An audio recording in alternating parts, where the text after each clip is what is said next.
Okay, it's about the time, and then I'm gonna go ahead and get this started. Okay, so since that this session will be recorded and made available for the student in that way, that even though that you're not gonna show up for that this session, you're not gonna miss any contents or anything. Okay, and I'm extremely sorry that yesterday that I opened that help session that for me to that go through that homework or that even to the cover some material that's in that chapter 1 or chapter 2, but no one showed up in that way. I didn't have any chance to build up any discussion or that record anything because it's like a helping session. Then everything based on that your question, so that from your side that if you're going to bring some kind of a question and then discuss over there. If so, this since that no one showed up, then there was no discussion, and in that way there's nothing been recorded and made available for student. Okay, and this session that you can see that easily that I'm recording that one, and then I'm gonna make this one available for you. So let's get back to that where we stopped last time. Last time pretty much we covered that chapter 1. In chapter 1 we were just get our hands dirty on that how to get started with R, and then we were talking about different functions, not too many functions, that few functions in R. Okay, and then we were talking about some packages. I told you guys to just to install some packages. If you have any question, you can email me. You can have a one-on-one help session, or you can just come for the class and then have a get all the necessary details.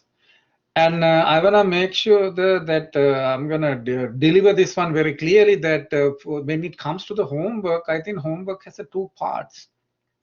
One part you have to give the answers, the other one you have to do a writing up.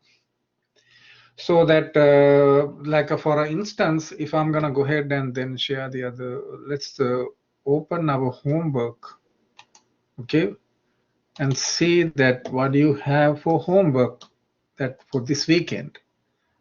And whoever that didn't, okay, then let's see. Okay, I'm gonna go ahead and get the homework 1 and see what we are supposed to do on homework 1. See, homework 1 instructions. In addition to homework 1 instruction, if you go ahead and open homework 1 instructions, I can see that, you see,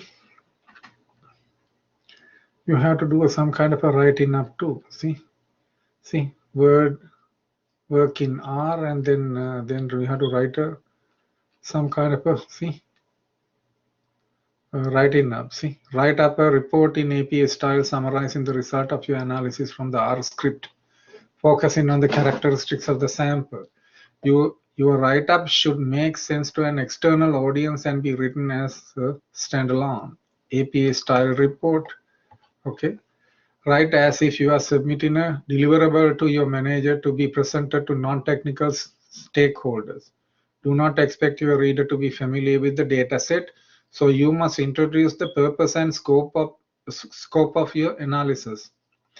That means that it should be written as if your reader doesn't know variables. Okay, you cannot use the name variables. For example, those with higher score of financial stability tended to be in a good times business expected category.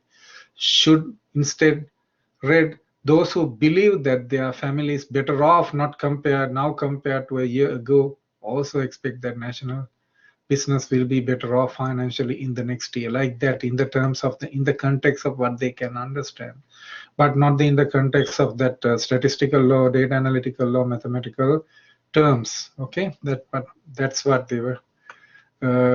That's what we are expecting you to do over here. Then describe the sample of data, including the mean and standard deviation of the quantitative demographic variables and frequencies of your categorized variable, household size, okay, blah, blah, like that.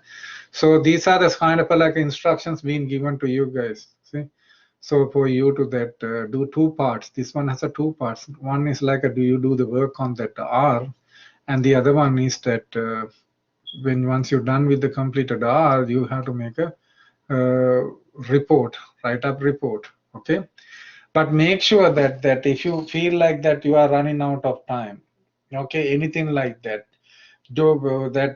I'm expecting you to even that turn in even that report part. But if you feel like that you are running out of time, just let me know that in that way that we can just take this out, and then I can give you full points only for that R programming only. But that discussion has to be built up from your side. You should come to the class and discuss about that one and say, hey, this is like too much for me, that kind of I don't have a time to that finish that second part. In that way, then I can just simply further that work in R part can be even counted towards your homework by giving 100 points for that one. But I cannot just decide by myself. On my side, I want you to come and build up that discussion. Okay, that's why when we come to class is very important. Even though that I'm going to record everything, by any chance some days that by accident that if I don't get a chance to record it, that you're not going to have any information being available. So you have to be very careful that make sure to that be present in the class, and then don't rely too much on that recording. But that's okay.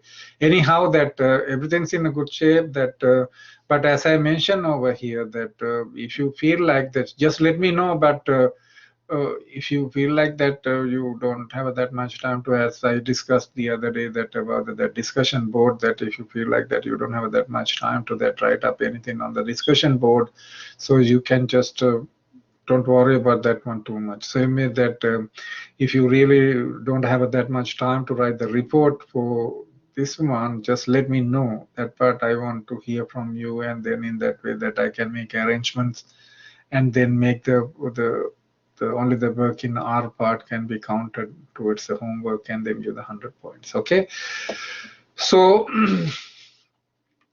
with that said, and then let's go ahead and look at chapter 2 today, chapter 2, and see that what we can do on that canvas on chapter 2. Okay, chapter 2, I'm gonna go to chapter 2, and then I'm gonna share. Okay,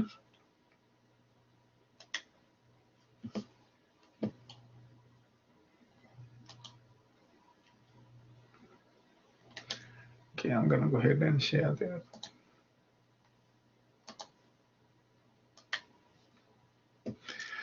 Okay, see, okay, let's go to chapter 2. Now we are trying to understand the data. We were talking about the data. We saw that data being concatenated or combined within like a vector. See, we put that into a vector. See, look at that. Here's how to combine 9 tools into a vector. See, you can remember this one.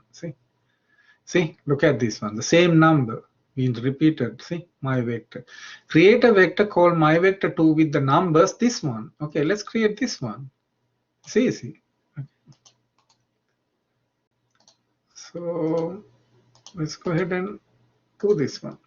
See, and numbers. See, and if you run, you don't see anything because they've been assigned to new name. See, my object, our object. See, you have to recall our object, otherwise it won't give you any result on this console. Okay, so this one, copy this one, my vector 2. See, I'm gonna run these two. See, okay, they're gonna appear here. Once you run that one, see, it's been assigned through this assignment. See, assignment operator. See, an arrow towards that left. Okay, left-sided arrow. See, so with the C stand for the combine or the concatenated. Okay, with that one we're gonna combine the numbers and then put it into a vector. See, this one's with my vector 2. Look at that. Then once you get that one, you are not interested in that the second vector. You really want to sort out. What do you mean by sort? Sort is doing what? What sort is doing? Now you're going to sort. Now you really want to write this one in ascending order. I'm talking about this data set. See, ascending order. How could you going to do that one? Ascending order. Look at, in order to do that one, you can use the function sort. Who will be sorted? My vector 2. See, my vector 2 will be sorted. Look at, if you sort it, see, you should gonna get this one 1 1 1 2. See, those are the least value to the highest value. It is in ascending order. It's in the ascending order. Okay. Now you might be thinking, how could you gonna get the same thing in descending order? That means starting from 3 all the way up to this one. I need the descending order. How do you get that one? Then I'm gonna go ahead and include some kind of a argument. Inside the argument, I'm gonna give some kind of a logic over here. Then I'm gonna say this one, decreasing is true. Sorry, equals true. TRUE, true. TRUE, true. See, decreasing true. See, then it's gonna start from largest number to the smallest number. That's called the, this is for the ascending order. You don't put anything. Let's say I'm gonna put here that instead of that one, I can put here, instead of writing the whole thing true, I can write just simply T and see whether what's going to happen. Okay. See? Still you get it. See, error message. Still you get it. Either T or true. See, T or true doesn't matter. They both would take care of the business. Okay. And on the other hand, what I'm gonna do, I'm gonna get this both. I'm gonna put either, instead of this one, I'm gonna put false. I'm gonna say decreasing is false. Or F. I say I don't need the decreasing. See, run. What do you get? Increasing. Either increasing, you don't have to put anything. By default, you're gonna get it like this. Or even though that you're gonna mention about the decreasing and increasing, you can easily say that false. See, false. Let's say that is counterpart. Okay, I'm gonna do another one. I'm gonna put here increasing, increasing, increasing, and say true. Increasing and say P. Increasing and see what's gonna happen. See, no argument. See, I'm sorry, the increasing that this.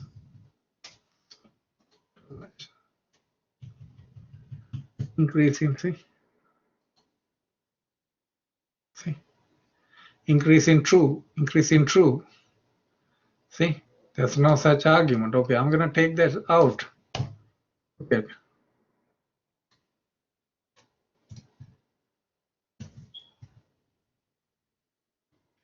So R sort.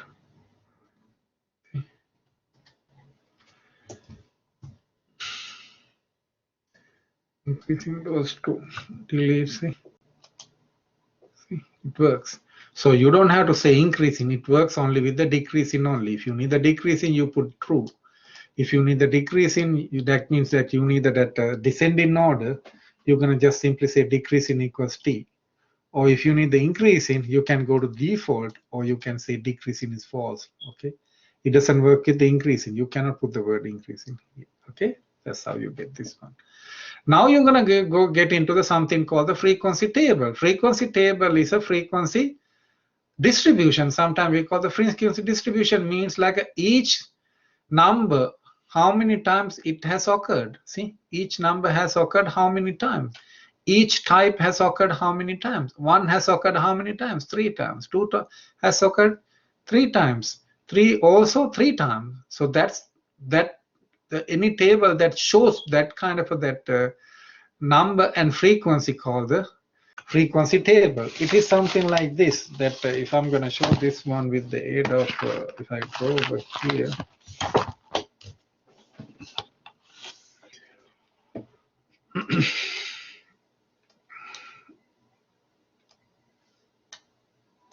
okay, I'm gonna,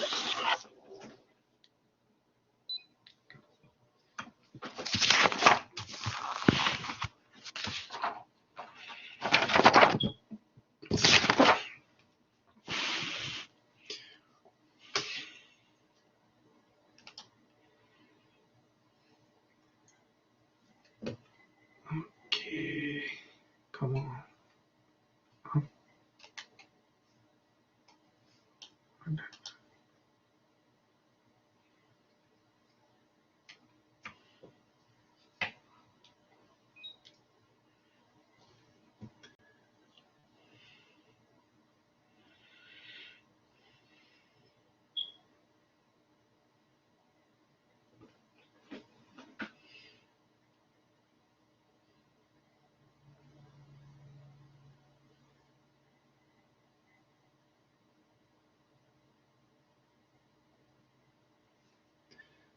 Yeah. Okay. Yeah. Okay. So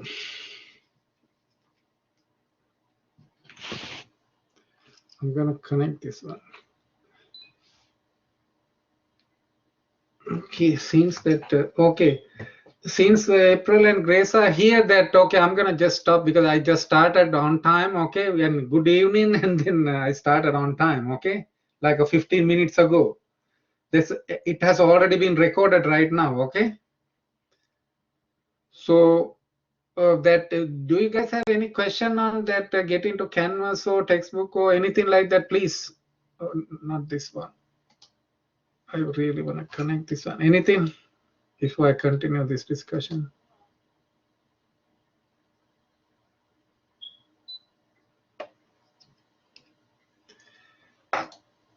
Anything? Do you have any question? Anything? Because I just started chapter 2. This one I started. See, I can just go ahead and get started because I just started. See? Anything you want to discuss? Okay, now that even though that I have already recorded, I can get started from here since you two are over here. Okay. So what I'm gonna do that last time that we were talking about chapter 1, in chapter 1 we were talking about the functions and some kind of like a packages. Okay, some packages. Okay, I'm gonna take this out and say hi to you guys first. Okay, hold on.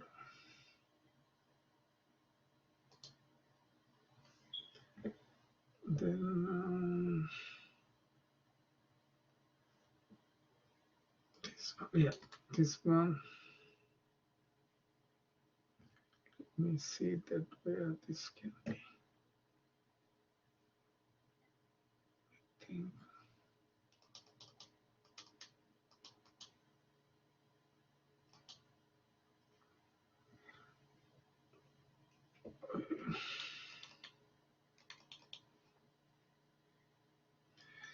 Okay, can you see me? Can you hear me on your side? Before I'm gonna go ahead and share this one. Before that one, I wanna make sure that everything's okay.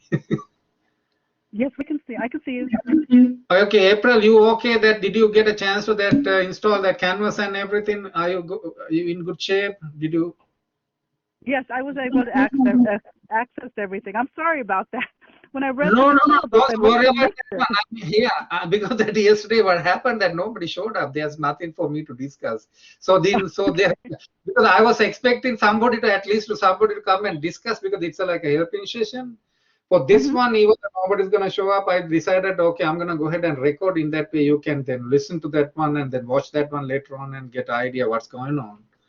Okay. But yeah, I'm so sorry about yesterday because I had a plan to just go through more material plus that even go through some that homework and all kind of stuff. But anyhow, that it didn't work in that way.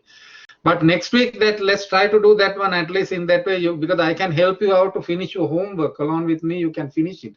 Then you don't have to worry about the homework. That's what I was planning on Monday. Yeah.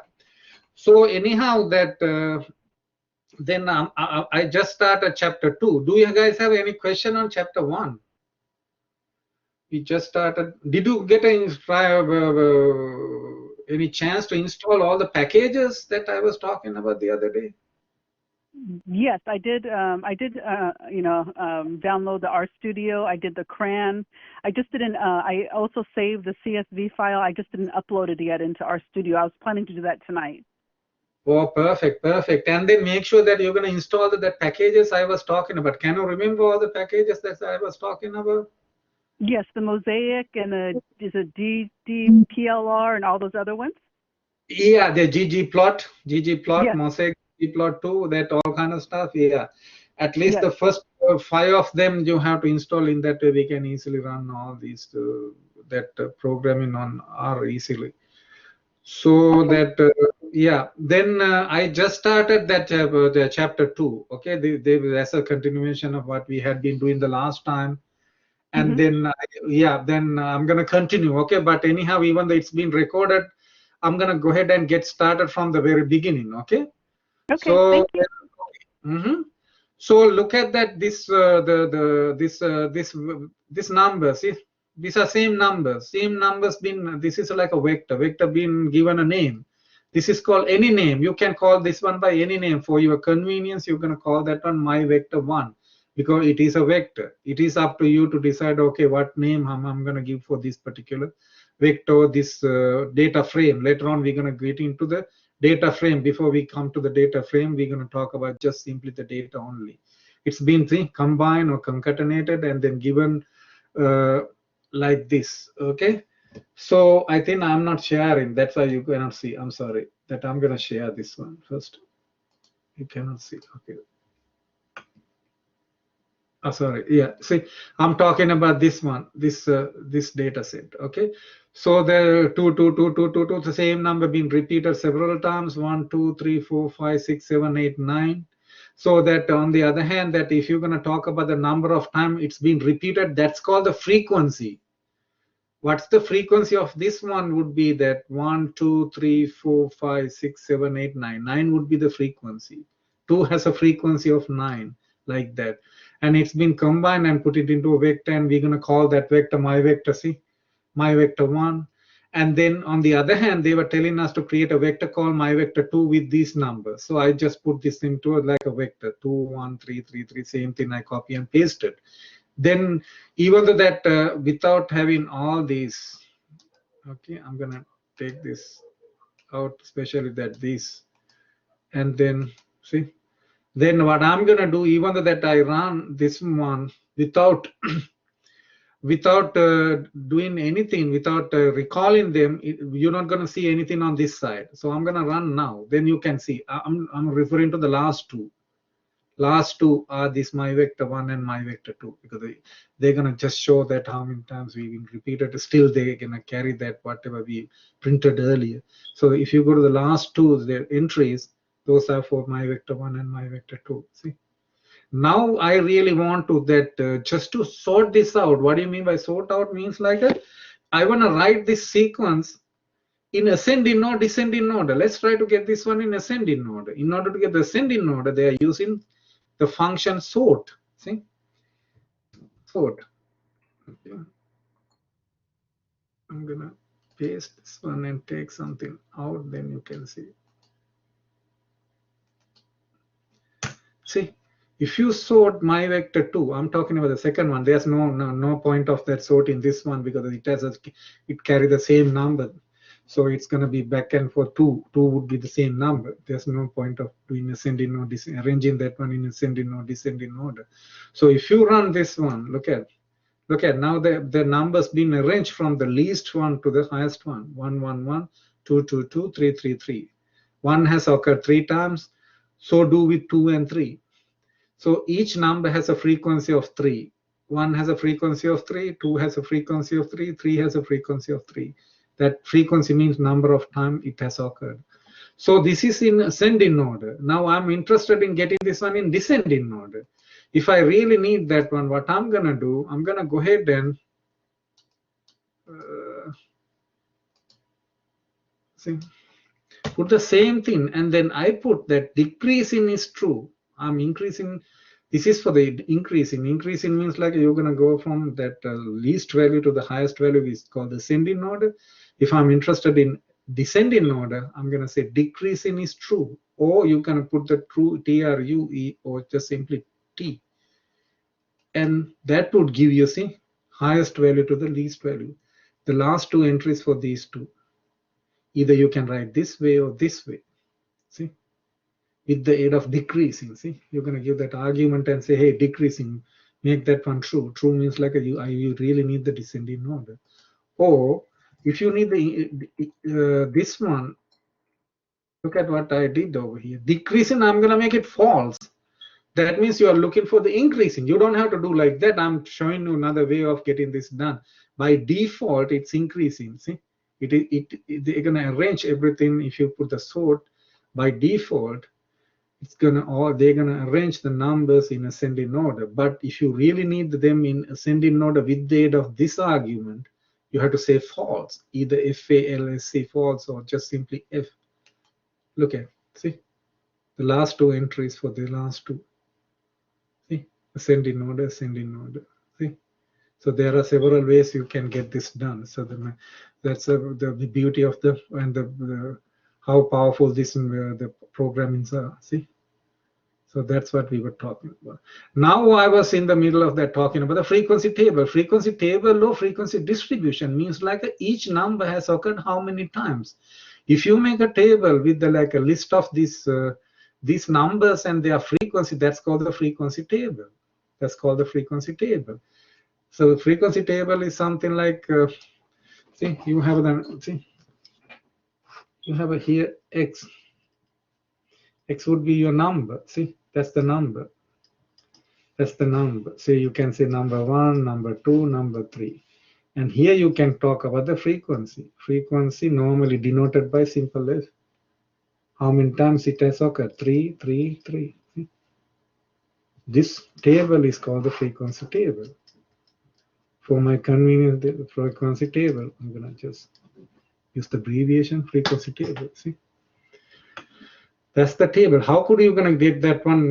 We are not doing anything by hand, but in the program, what are you supposed to use? The function tally. If you use the tally, that would give you X. X means this one, as I'm shown over here. See? The X means this should shifted to up. See, this X go for the first 1, 2, 3. The frequency, they don't put the F or that frequency. They don't say anything. They just simply say X. X represent the variable, your variable or number or variable. Normally in statistics or data analytics, X variable is X denotes the variable. Okay. So 1, 2, 3. See, this is the frequency. How could you gonna get that one? By using tally. If you use the tally on this one, see, we can even use the tally. My vector 2. See, my vector 2. This shows exactly what we have. This is X. See, it's exactly like here. See? And the frequency is 333. It has occurred 333. See, that's called the frequency table, or sometimes we call the frequency distribution. This sometimes we call the frequency distribution. Frequency distribution. For the distribution, I'm going to use this abbreviation for my convenience. Distribution, sometimes we call that one. How do you get that one? By running tally. See, look at this one. What do you think the first row of the number in the output of the tally function tells you? What that tells you? See, first row. The first row is for X. See, those are the numbers that were in your list of numbers. Those are the numbers in your list of numbers. See? What does the second row numbers tell you? The frequency with each number appears in your list. See, how many times? Frequency means second row would tell you that how many times each number has occurred, which is called the frequency. How frequent something gonna happen like that. The same way, how frequent this one gonna appear? See, 3 times, 2, 3 times, 3 times. See? So if you try this command tally and my vector, what you expect to see. See, what do you think? If you try the command tally, command or the function tally on your my vector one, the one that had no variation, look at the variation. It's a very important thing in statistics or data analytics. Variation. There's no variation in my vector one. See, all the numbers appear at the same place. See, look at this one. That the way that my vector. I'm sorry. This one. where's this one? Is this one? See, 2 2 2 2 2 2 2. See, all 2 2 2 2 2. See, this one here not like that. See, there's a variation. Sometimes 1 3 like that. That means what? The variation means here. So let's say that if you put your number on this axis, frequency on this one, I'm going to put the frequency over here, x over here. You have a first one. I'm going to do the first one, okay? My vector 2. That number 2 has occurred how many times? 9 times. That's it. There's no variation. You see, just a dot on your graph. So, but if you do the same thing for this is for my vector 1 data, okay? This is for my vector 1. If you do the same thing, I'm going to get the frequency, which is denoted by f. This is the number, which is denoted by x. And you have a 1, you have a 2, you have a 3. See, look at 1 has occurred 3 times. 2 has occurred 3 times as well. And 3 times occurred has 3 times. This is very practical. You're going to see in some practical applications. Like let's say that, for instance, like within first 30 minutes, how many customers get into like a bank or like a restaurant? Within next 30 minutes, next 30 minutes, like that. See, you saw that the same number of people are going to get into that restaurant or that bank within the given that same number of that same time interval. Then you can see there's a variation. This kind of a variation, see, they're going to put into one straight line. These are called uniform. See, very uniform, that one.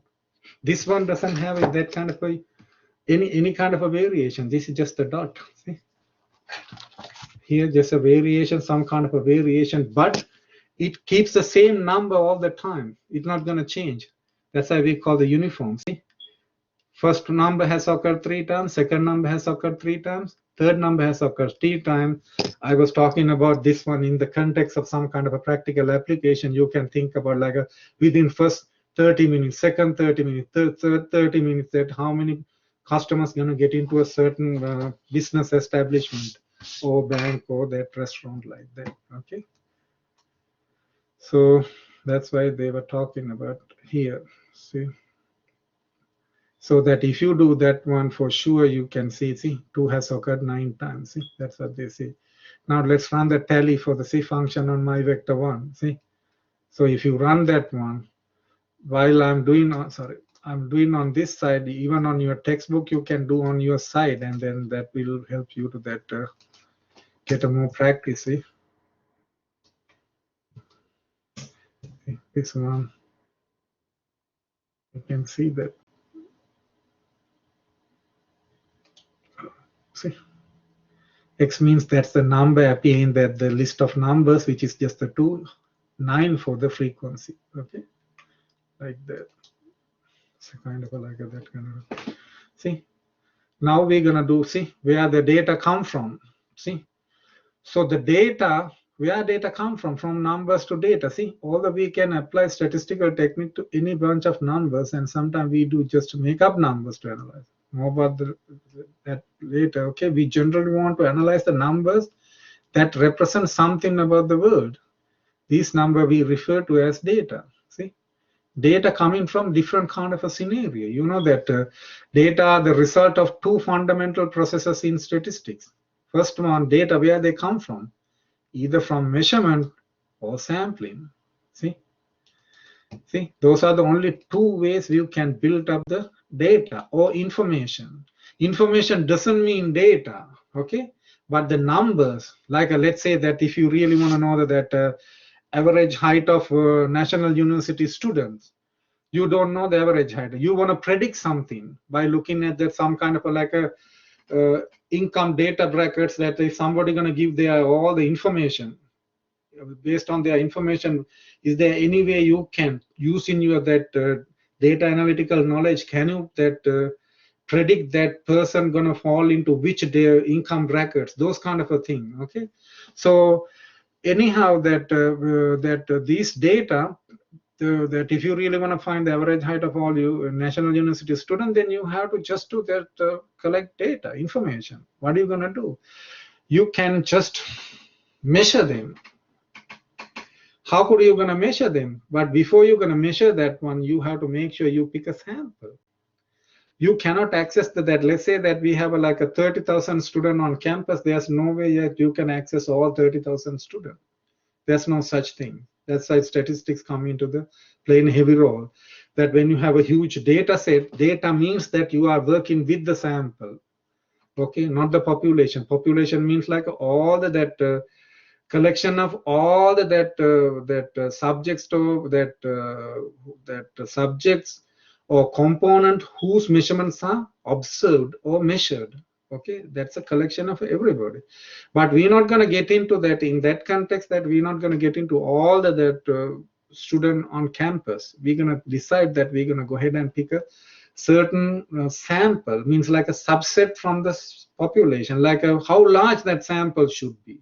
Now we have a question ahead of us. What kind of a sample would produce the better results at the end of the day? On the other, when you have become like a data analyst and data the scientist, you're not going to sometimes go ahead and then do that experiment by yourself. You just get the data. Somebody going to give the data to you for the analysis only. Then you're going to do the analyzing only. So in that way, that you always tackling that data for the sample. So in that national university that refer to that, when it comes to that average height of all that national university student, that how could you going to pick a sample is a sampling process. See, how could you going to pick a sample? How large a sample size should be? How many students to be included in my particular sample? How could you going to pick the sample? Where are you going to pick the sample? You're just going to walk into like a library, classroom, or the cafeteria, where I'm going to pick the sample and how large. Let's say that 100 students. For time being, I'm going to say 100 students. If any sample is more than 30, we're going to say large sample. Less than 30, we call that one a small sample. Especially when it comes to the biomedical research, there's no way that you can come up with the huge, massive samples. You have a data and information about the patient. It's not what I'm talking about. I'm talking about when somebody going to carry out any kind of a experimental design or some kind of experiment to come up with some kind of a medication based on some kind of a disease or something like that. Then you don't have a huge sample. Sometimes you have a 2, 3, 4 data points, because sometimes it costs a lot. It's time consuming for them to collect, and then it's tedious sometimes to collect the data. But some data, massive data, huge massive data, okay? So that when you have a massive data, how to tackle that one? That's what we are mainly doing in data analytics. But altogether, you have to remember that if you have a small samples and large sample, if you have a small samples, what are you going to do? Can I apply the same techniques that I apply for the large samples? No, that's the problem, because sometimes you're going to use some kind of some assumptions and then try to generalize the situation, but that's not the way how things should be tackled at the end of the day to come up with the best results. But anyhow, in this if you get back to the same example I was citing, that to find the heights of the average height of all the national university student, I'm going to pick a sample of 100 students. How could you going to pick the sample is another question. Those are called the sampling techniques. There are more than 10 sampling techniques available. Simple random sample, stratified sample, cluster sample, sequence sample. There are so many sampling techniques, but I'm not going to get into the sampling techniques over here. Let's say that what would be the best sampling technique out of all the samples? It's not the simple random sample. You cannot walk into somewhere and randomly pick some people, and then based on that one, you cannot make a conclusion about the average height of all national university students. You just simply divide the whole population. That means you have to pick a sample which is very, very representative. That representative sample, how could you going to pick? I think that if you go to the stratified sampling technique, that would give you the most representative sample. What do you mean by stratified? Stratified means like based on some kind of a characteristics of the individual on campus. That means characteristics of the student. You can divide that subgroup, that whole population. Let's say, for instance, based on number of credits you have completed. Let's say that related to, I'm gonna say that related to that undergraduate, they might be like a freshman, sophomore, junior, senior. So you can subcategorize into 4 groups, and from then each group I'm gonna randomly pick, which is called the simple random sample. I pick from each and every group. How many you gonna pick? Let's say, for instance, I'm gonna say we pick 25, 25, 25, 25 from all 4 groups and put together and make like a stratified sample of size, because the size 100. That's how we can pick it up. But we have some kind of an issue when we pick like a 25, 25, 25 from all 4 groups, because every group's not gonna have the same number of students. They have a different student, so you have to pick them proportionally. That's why we're gonna go a little bit further down and then pick them like some kind of proportional way. Say, based on that, how many student in the freshman group, we're gonna pick certain number, not the 25, certain number by do the calculation. Then go to the freshman, the sophomore group, you're gonna do the same thing. Junior, senior, we do then put the 100 and that put everybody together and make 100. But I'm not going to go to detail on that one. But anyhow, that stratified sample, and in that way, everybody in the population has a chance to get elected for that particular sample.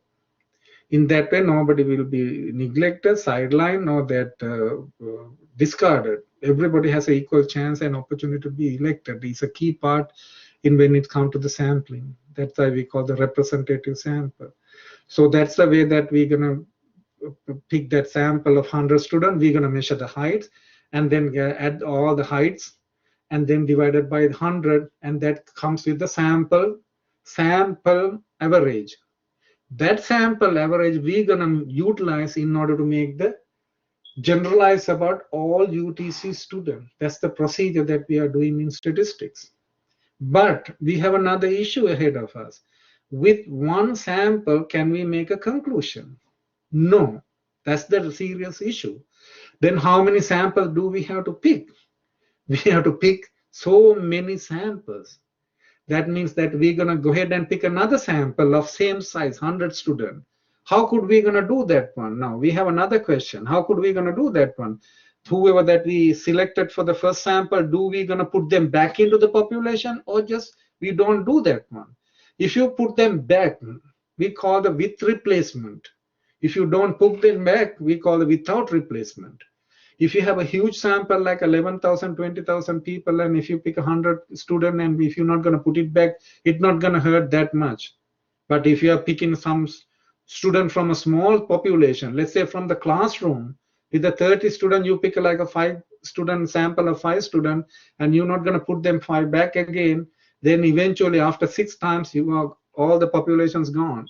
That time, you definitely have to do the with replacement for sure. But in a huge sample like population like that 11, 20,000 students on campus, if you put them back or not in order to pick the second sample, it doesn't matter. But anyhow, let's say we're going to put them back and reshuffle and pick another 100 students.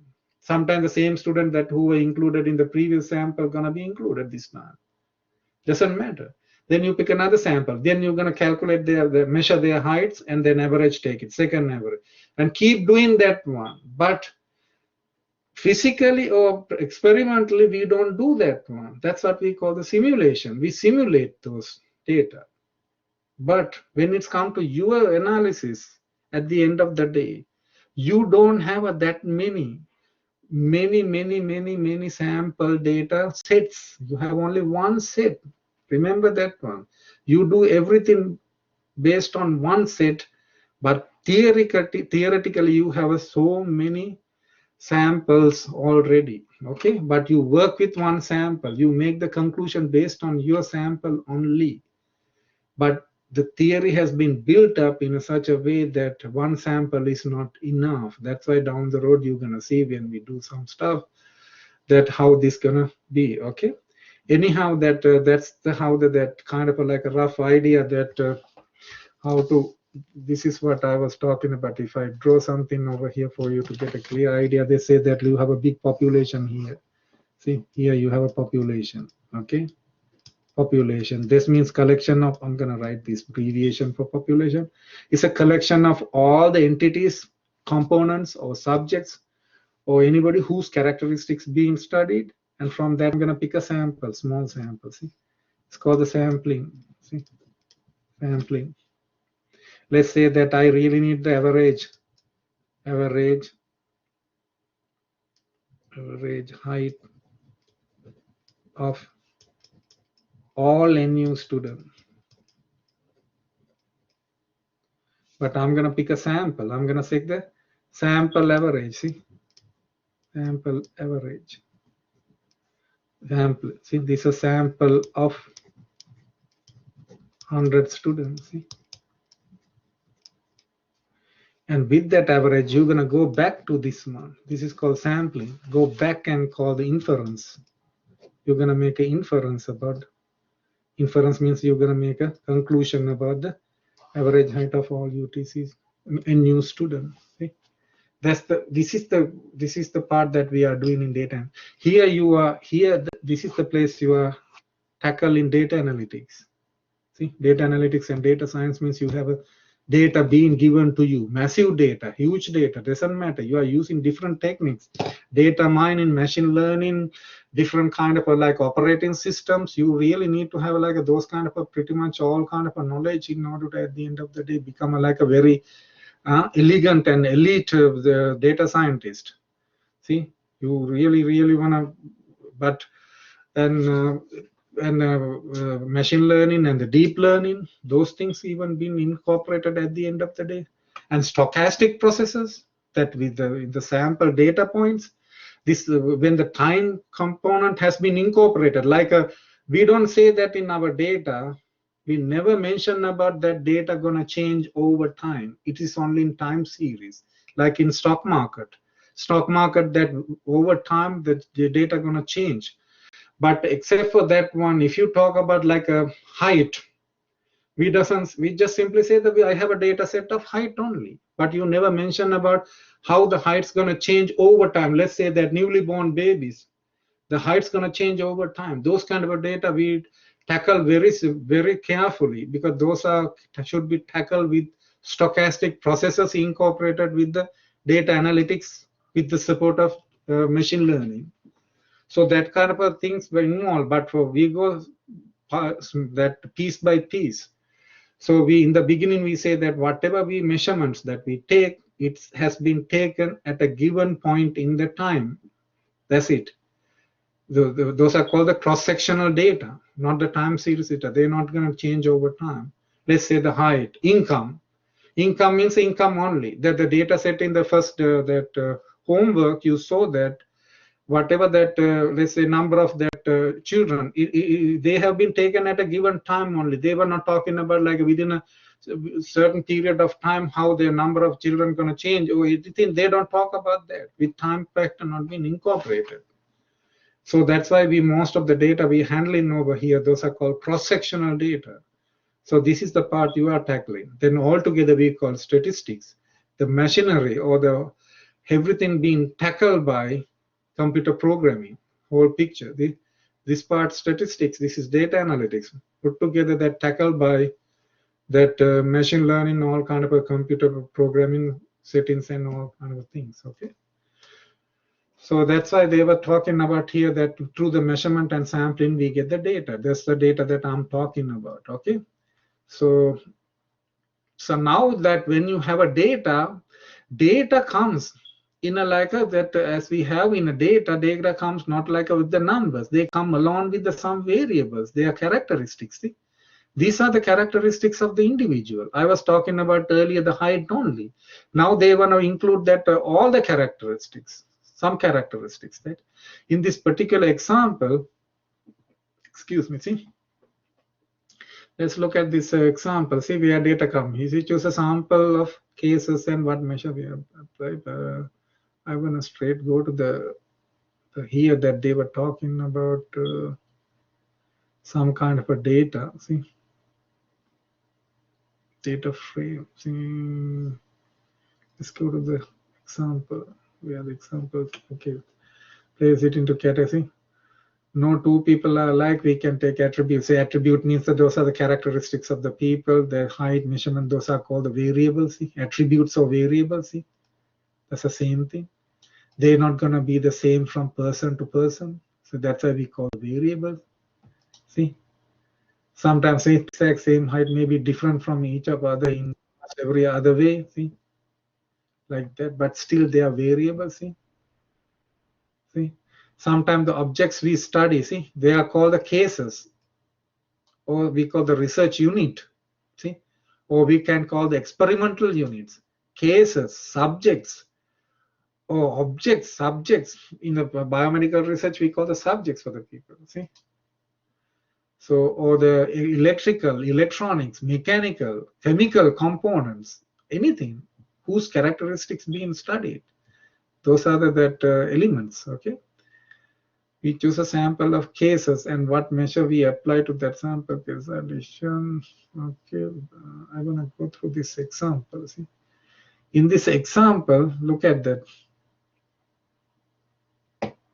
Sorry, this one. See, this is in a certain example that whether I want to see that where the example read. Hospitals are interested in there we go.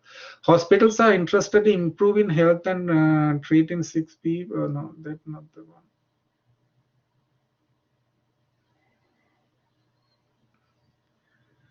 Okay.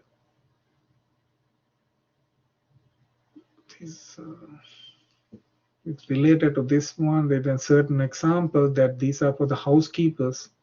Oh, sorry. See, these are for the housekeepers that whether they've been informed by that just exercise, doing exercise, whether they're going to lose the weight, see, before and after, whether they've been informed or not. See, I want to see where the example they explain. See, there are other variables. I'm going to go through this one, then we can catch up. Okay. So if the objects we study sometimes called the cases, I mentioned about that one. So how we choose the sample of cases and what measure we apply that sample of cases are decision usually made with the specific research question in mind. We know that one. See, we might measure that height of a sample of people because we want to plan the height of a doorway, making sure that almost no one would bump their head walking through. Okay, but sometimes, especially in the age of the internet, see, we find data that we collected for no particular purpose or for someone else's purpose. You see, in the case we may think of a question after the fact that we could answer that with the data. Sometimes people start with the question and try to collect data to help answer it. Whereas other times they start with some data and go in search of a question or purpose that the data could address. See, there are two ways you can then do this one. See, sometimes people start with a question. They have a very valid question and then try to find or collect data and then help those data to answer the question. The same way that we are interested in the earlier that what would be the average height of all NU students. That's my question. I start with the question. What is the average height of all NU students? And in order to find the solution or the answer that one, I collected data. See, I collected data, analyzed data, and then make the inferences about the all population. In order to collect data means like I'm going to go to not to access the each and everybody on campus, just a subset of that population. See, whereas this other time they start with some data, and then for data, then in search of a question or purpose that data could address. They have the data in their hands sometimes. In your case, that the data being given to you sometimes, and say that to analyze. And then when you analyze that, you have to just to see that you're going to search for a question or purpose that the data could even address. That two ways this going to go. See, two different researchers might collect the same measure, but for different purpose. For example, hospital and dating website might both collect data on heights and weights of patients and users respectively. What might their purpose would be? See, different reasons. See, hospital and Hospitals are interested in improving the health and tracking sick people. So hospital might track weights because it is related to other health measures, or because changes in weight might indicate an improving or worsening condition. Dating website might be interested in how people use their features to decide whether they want to interact with the other person. It depends on that. For the same variable being measured for different purposes. See, that's another reason. See, a hospital might actually measure the height weight objectively using a scale, measuring tape, or ruler. See, any of them. But a dating website would most likely just ask users to self-report their height and weight. The hospital measurement might be a lot closer to the truth than the measurement found on a dating website, because that in here that these are we physically. See, we do that one. We're gonna measure that height and weight objectively, but these are just their tasks from people, and they might gonna give their like a real value or that fake value. It doesn't. See, it depends on how they're gonna respond to that one. See, the folks in these two samples might be very different. The hospital data typically come from people who are sick. See? After all, those are the people who are most likely to go to the hospital. They might also be older, because older people are almost more likely to be sick. The dating websites, some might be younger and healthier, like that. It depends on that situation. Okay. So in statistics, we generally organize the data into rows and columns. Here is a small example of data set organizing this way. See, they organize. The rows represent the cases sampled. In this example, the rows represent housekeepers. See, these are housekeepers. 1, 2, 3, 4, 5, 6 housekeepers from different hotels. There are 6 rows. So 6 housekeepers are in the data set. See, these are data. See, row wise we have the data. Column wise we have the what? These are columns. Those are all the variables. See, variables are the characteristics or attributes, see, that we study of that individuals or subjects or objects in that particular sample or that population we study. Depending on the study, rows could be people, states, couples, mice. In any case you take sample or in order to study. See, those are called the cases. Altogether we call the sample. The column represents the variable or the attributes of each case that was mentioned. In this study, the housekeepers were either informed or not informed. Their daily work of cleaning hotel room was equivalent to getting adequate exercise for good health. They've been informed or not. See, their daily work of cleaning hotel room was equivalent to getting adequate exercise for good health. So one of the variable is condition. See, whether they've been informed or not. Now, since this is a variable, as I mentioned yesterday, there are 2 types of variables that we're talking about in this whole discussion. Whether they're going to be quantitative or categorical. It's going to be definitely categorical. See, it has 2 classes, informed or not informed. See, categorical. See, and on the other hand, that one, there are the other variables such as housekeeper's age. Their age. This age would be that definitely quantitative, because there are numbers plus that those numbers, if you add, subtract, and then divide and multiply, that would even produce a very some kind of a number that makes sense. Okay, so that's why we're going to call this one quantitative data. This is qualitative or categorical data. And the other one is that the weight before they started the study, W2 weight, and W2 after that, this at the end of the study. After a certain period of time, they decided that they're going to stop the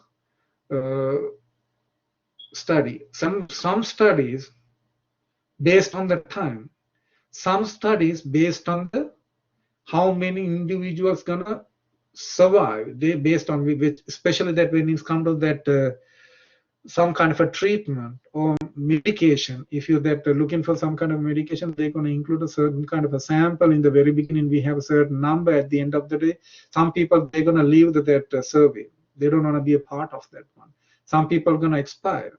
Okay, so for different reasons, we decided, or after certain period of time, we're going to carry out the survey, or that after certain number of people are left over, that we can carry out the sample like that.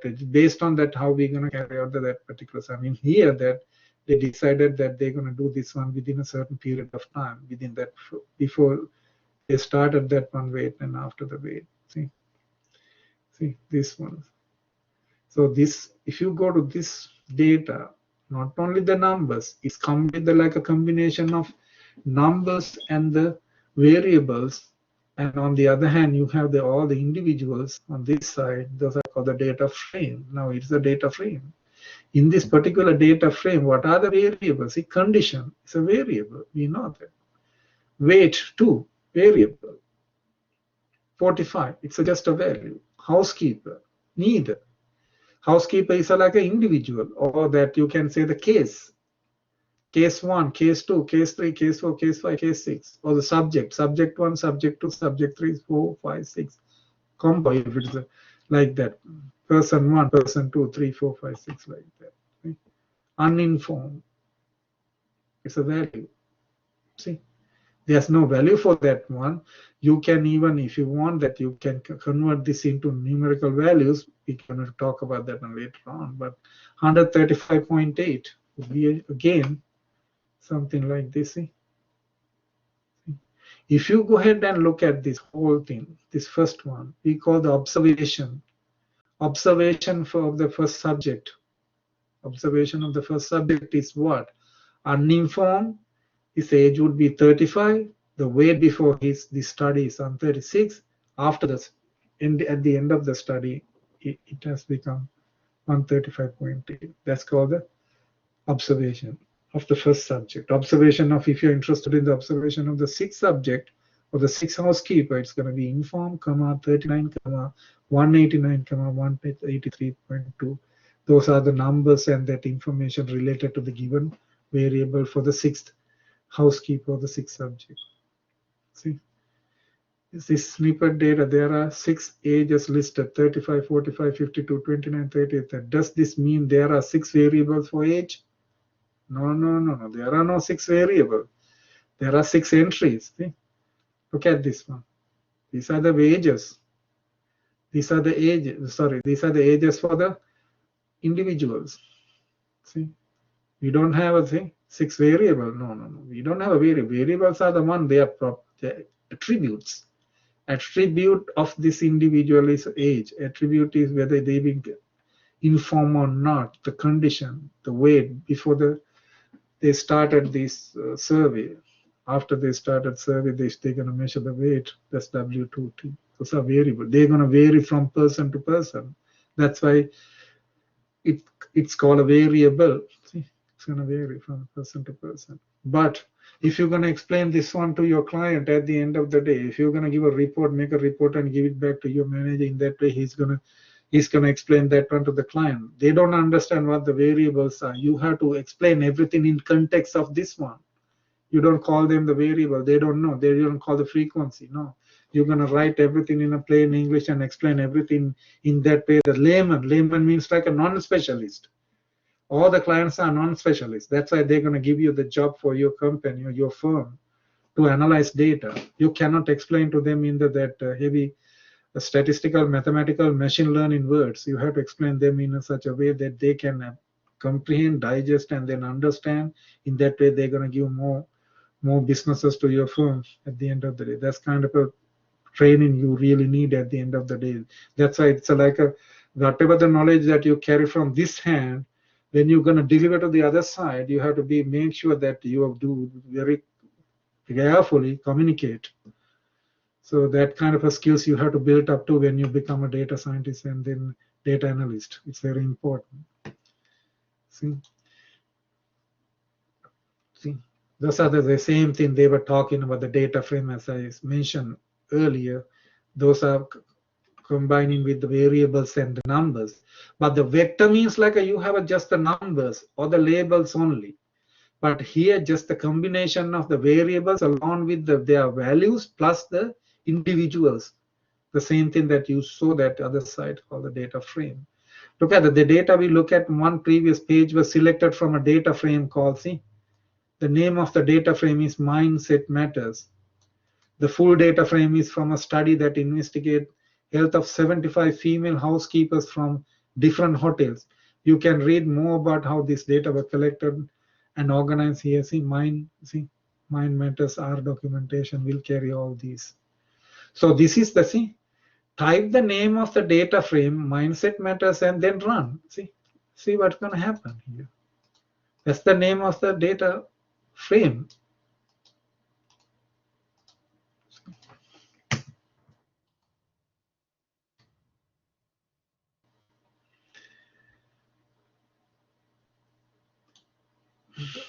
Let's see what's going to happen.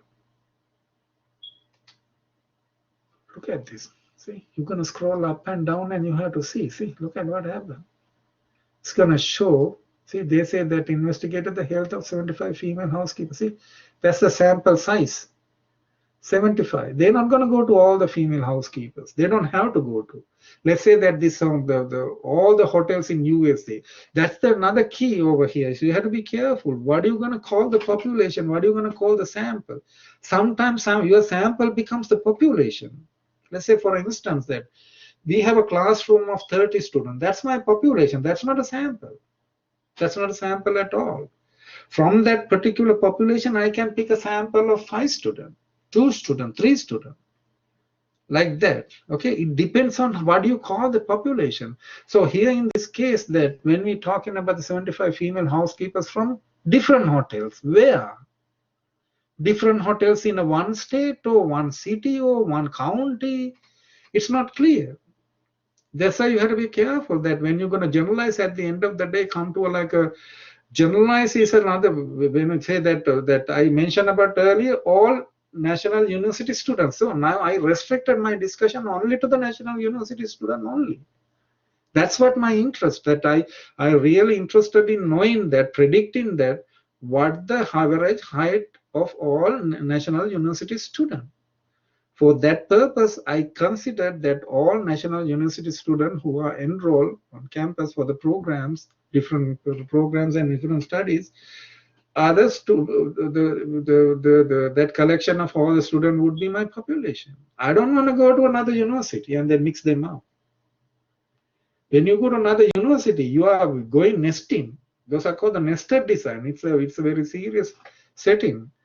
You cannot get that one. Or call the meta-analysis. You're going to check about another university's average height. And then you put all the average heights to one place called the meta-analysis. That's a different thing. So here they say about the different hotels. Where? But they don't say it very clearly. But it doesn't matter. Anyhow, we have a sample. Okay. They don't say these female housekeepers from different hotels. In which region? In whole USA, on the North America, whole that all the African American continent? It's not clear. It's not clear. But anyhow, that's why I'm telling that when you have a sample, based on the sample, you can sometimes that build up some kind of a question that's going to valid to that given data set. Or sometimes they have collected data based on some kind of a scenario. So, but anyhow, here 75 female housekeepers from the different hotels. They were just simply selected. Okay, anyhow, that okay. There's some depth for this one too. When you simply say that, okay, the housekeepers from different hotels, it doesn't clearly say that where they were selected. So in that way, if you go back and then talk about that some kind of make some conclusion at the end of the day, some kind of inferences, and see that whether that by working that like this, that they lose their weights or something. Can we generalize that one for all the housekeepers across the USA or all the world or like that? We cannot, because we are lack of some information here. Anyhow, let's try to restrict our discussion only to the sample, okay, and then try to build up, get a clear idea about how to work with this data frame. Within this data frame, they were listed all. See, there are so many that earlier we saw only the condition, age, weight, before and after that survey. Now they have a BMI1, BMI2, see, body mass index, before they start this survey. See, this one, FAT2, WHR, systolic, diastolic, that blood pressures and everything they have included. See? And if you keep going like this, see, condition, and then see 75, see 75. See? Now we cannot see all of these. Because of that, we're going to cut off and then get some of them. So I don't want to, I cannot see them very clearly. Because of that, I want to read only the few of them. Head, and then I'm going to run head this function. I'm going to use the function head or the command head and say, hey, give me that only, see, first six, see, first six, see, very clearly that you can see the first six. Let's say that you want to need the only first one, only the, see, look at the only first observation only, the first individuals, first housekeepers, all the information are here. If you put 1, 1. If you put nothing over there, by default, they will give you 6 individuals informations. So on the other hand, as I mentioned over here, 6 housekeepers observations. This the first housekeeper observation is what's the condition, what's the age, weight, W2, W2, WT, WT2, BMI, BMI2, blah, blah, blah, everything, all the variables information. But if you are really interested in, let's say that if you want this one, that's by default, okay? So if you want just 3 people's information, you can get 3 people information, see? Right there. By default, you're gonna get just 6 people, okay? On the other hand, I'm interested in getting the last 6. If you need the last 6, you can put the tail, see? You can put the tail, that's the command, see? Last 6, see? 75, starting from 70, 71, 72, 73, 74, 75. Let's say you need the, let's look at and put 1 and see what's going to happen. Okay. You get the 75th ones, the last ones information. If you put 2 over there, last 2 individuals informations can be displayed over here. See, 74 and 75. 74, this one, see? And the rest going to come here, see? Like this, see? This is for the head, okay? Head by default, if you put the number, comma, number, that would give you how many entries you really need from the from the top and from the bottom, see? Now what are you gonna do over here, see? Now depend on, you see, now the head function, we use this one. Look at the string function. This string function would give you what? How this your information would be. It's gonna summarize your everything. Summarize means like a what? How do you summarize? Means like it's gonna give you the detailed structure rather than giving individual that information. See, they're gonna talk about that all the data, whether they're gonna be whether they're gonna be, see, integer or numeric. See, look at the integers. Look at, they use something called int. Those are integers conditions. See, because they have given, say, 0, 0, 0, 0, 0. See, just given this one. See, how many variables you can figure out. See, number of variables in this data frame. How many observations in data, number of individual, how many, what is the sample size? 75. 75, sample size. We call the sample size. That's 75. How many variables? See, these are the variables. They are what type of variable? The type, see, integer, numeric, see, numeric, see, these are, see, just the numbers, see. These are numeric because they have a decimals as well, see. Some numbers you have to be careful, see, some are missing, see, look at, not available, NA stand for not available. See, not available. See, look at, not available. So those data gonna distort our whole discussion. You have to clean them up later. Some people, what they're gonna do, they call that data imputation. Data imputation means these places will be replaced by what? By the average of the rest of the data.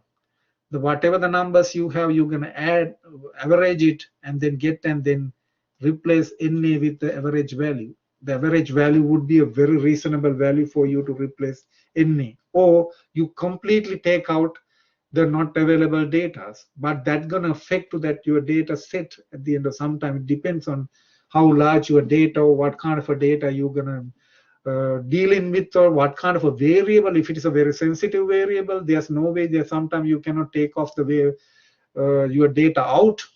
Would that going to affect the other variable as well? In that scenario, most of the time we're going to replace not available data with the average. Average means average counted based on the numbers that are available.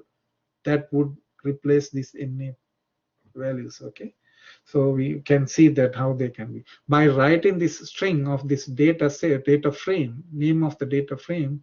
You can see all the information. See all the information. It's a numeric. See, that's like a quantitative. This one, see, they're gonna take like as a condition. See, it's gonna take like a see condition means inform and not inform. But see, sorry, this one. This, let me see, not this one. This condition, let me see what that would be. Yeah, condition is this one. Sorry, the condition is this one.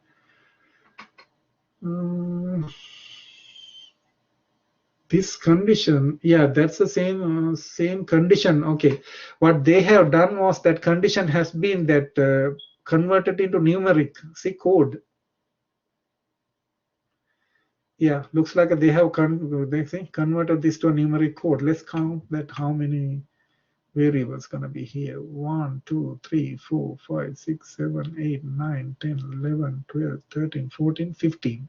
Yeah, see, in addition to the condition in this categorical form, see factor. See, the factor means categorical. See, factor, categorical, qualitative. See, that's the same thing.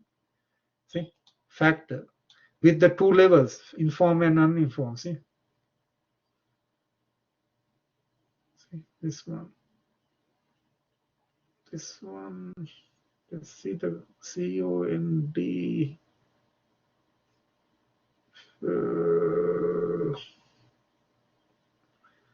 Looks like let me see here 2222273.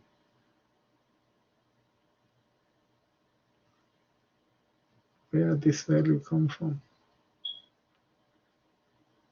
So we have uninformed, informed, only two levels. That's why they say there are two levels: informed and uninformed and informed. This one, okay, these are 43, 42. If you go ahead and look at this and see 43, 42, 41, 40. See, that those are the entries of 75 entries of age. See, they're gonna display over here, and they keep writing this the continuation. See, 3 dots. Those are called 3 ellipses or 3 dots means like a continuation. So if you go to the weight 2, BMI, everything's clear. Okay, these are numbers. Okay. And I'm gonna see this one look like they have a raise.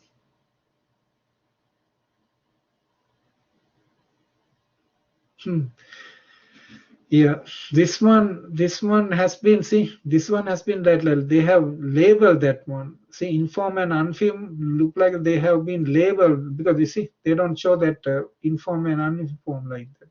It should be here uninformed, the same way like over here. See, look at that. If you go to this, sorry, BMI 25.1 all the way up to 16.5, BMI. 25 to 16.5, the rest are going like that. Here that been like a looks like that it has been like a see label like a 1 and 2 by default, and later on they have changed that one to 0 and 1. Looks like over here. See again, see condition has this informed, uninformed. You're gonna use a dummy variable and then they're gonna call that one 0 by default. If you're going to categorize, because we're going to see that how we're going to do those things later on. Okay, but for time being, that what they have done over here, they have divided this data set, let's say the condition, okay, the condition, can I connect this one.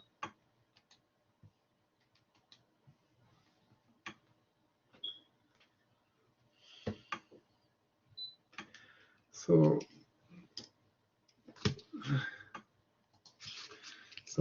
we have the condition, we can divide into two. See, they have a, like a, we have an uninformed and informed. By default, you can convert this one to 2 and 1. See, that's what they have done. Or later on, they have changed that one to 0 and 1. See, this is called like a categorical thing, but they can give a numerical label. These are called the dummy variables. By some dummy numbers, you can represent that uninformed and informed with the numbers. Like even a gender, that if you want, you can give the 1 and 0, or 1 and 2 for male and female. Same way, this categorical one, we're going to see that how that can be changed later on. I think that's the one that they have done here. See? That's why we have a 2, 2, 2, 2. And then here, see, 1, 1, 1, 1. Look at this later on. See, now you're going to go ahead and you can remember tally. You can remember tally. You're going to go ahead and go to that inside the data frame. This is the name of the data frame. Go to inside the data frame and go to certain variable by using what? $sign. See, look at what we're doing. You go to the name of the data set, name of the data frame, $sign, whatever the variable you are interested in. On that one, you're going to find the tally. See, tally will give you the frequency table. See, if you make a frequency table for tally, you're going to see that how many 19 has occurred. How many times? One time. Can you remember this is a frequency? 21 data points, one time. 22 data, one time. 23 data, one time. See, sometimes for 26, 3 of 26 we have. We have a 4 24s, that 4 people's average age is 24. 4 people's average, again, age is 27. See, those are the frequency. The second row would represent the frequency. You can remember, the tally will give you the frequency table. Can you remember? Tally will give you frequency table. You can remember. We were talking about that frequency table. See, frequency table or frequency distribution. First row for the number, second row for the number of time it has occurred. See, 37, how many times, like that. Then this one, see, tally. If you want, you can write like this way. Look at how we write, either this way or this way. You can mention the data first and $sign and variable, or you're going to talk about the variable. I come to this tilde later, but data, you're going to say data equals this one. But age, why you put like this way? Why you put the tilde? Anything you're going to write in right after tilde would represent x-axis. They're going to go to x-axis. Anything you're going to put in front of tilde would going to go to y-axis. So down the road, when you really want to do something on x-axis, see, anything you're going to get it onto this one, x-axis. If you want on the x-axis, you're going to say this one, see. That's the age. If you want to get that age to the x-axis, you have to make sure it has to be written right after tilde. If you want that to come to the y-axis, see, and it's going to go to y. See, you're going to write age in front of that. See, like that. See, that's why they put a tilde. See. This is y-axis, I'm sorry. See. So you can just get the tilde tally this way or this way, separately like this way. Either way is fine. See, that would give you the same thing. See. So in the same way that we can just do this one for the condition, let's do this one for the tally for the condition in both ways. Okay. What are you going to get? Let's see what you're going to get. Okay, condition. I'm going to easy that I get this one. Tally, copy here. I go to the function. I go to the data frame name. I go to the my variable. Make sure don't spell the same way that it has been condition has been spelled. Condition. Okay. See the first for that two classes. Each class, how many informed people been? How many people been informed? 41. How many people been uninformed? 34. Add together, you get 75. That's pretty much the same way over here. If you add all these frequencies, if you add the frequencies, that would add to the sample size. That means this one. If you add the frequencies, see, if you add the frequencies on that, add this one. See, this one. See, this will be 9. See, that would give you the sample size, which is called n. N represents sample size. That's number of individual, number of numbers, number of components, number of subjects in the sample. See, if you add all these numbers, see, they would give you the total numbers, the sample size. See, that's pretty much the same way. If I do that one over here, if you add the 41 plus 34, see, that would give you this. See, so that for your convenience, sometimes that let's say that I'm gonna put the x this way and the frequency this way. Sorry, the x and frequency like this. See, in that certain table, 1, 2, 3. See, 3 times, 3 times, 3 times. See, if you add all these, you get the 9 easily. That's the same thing. Okay, that's the same thing. They have shifted this one, but that's the same idea. So okay. So see, so 41, this one. Or you can write in this format. Let's write in this format and see what's gonna happen. Tell you. See.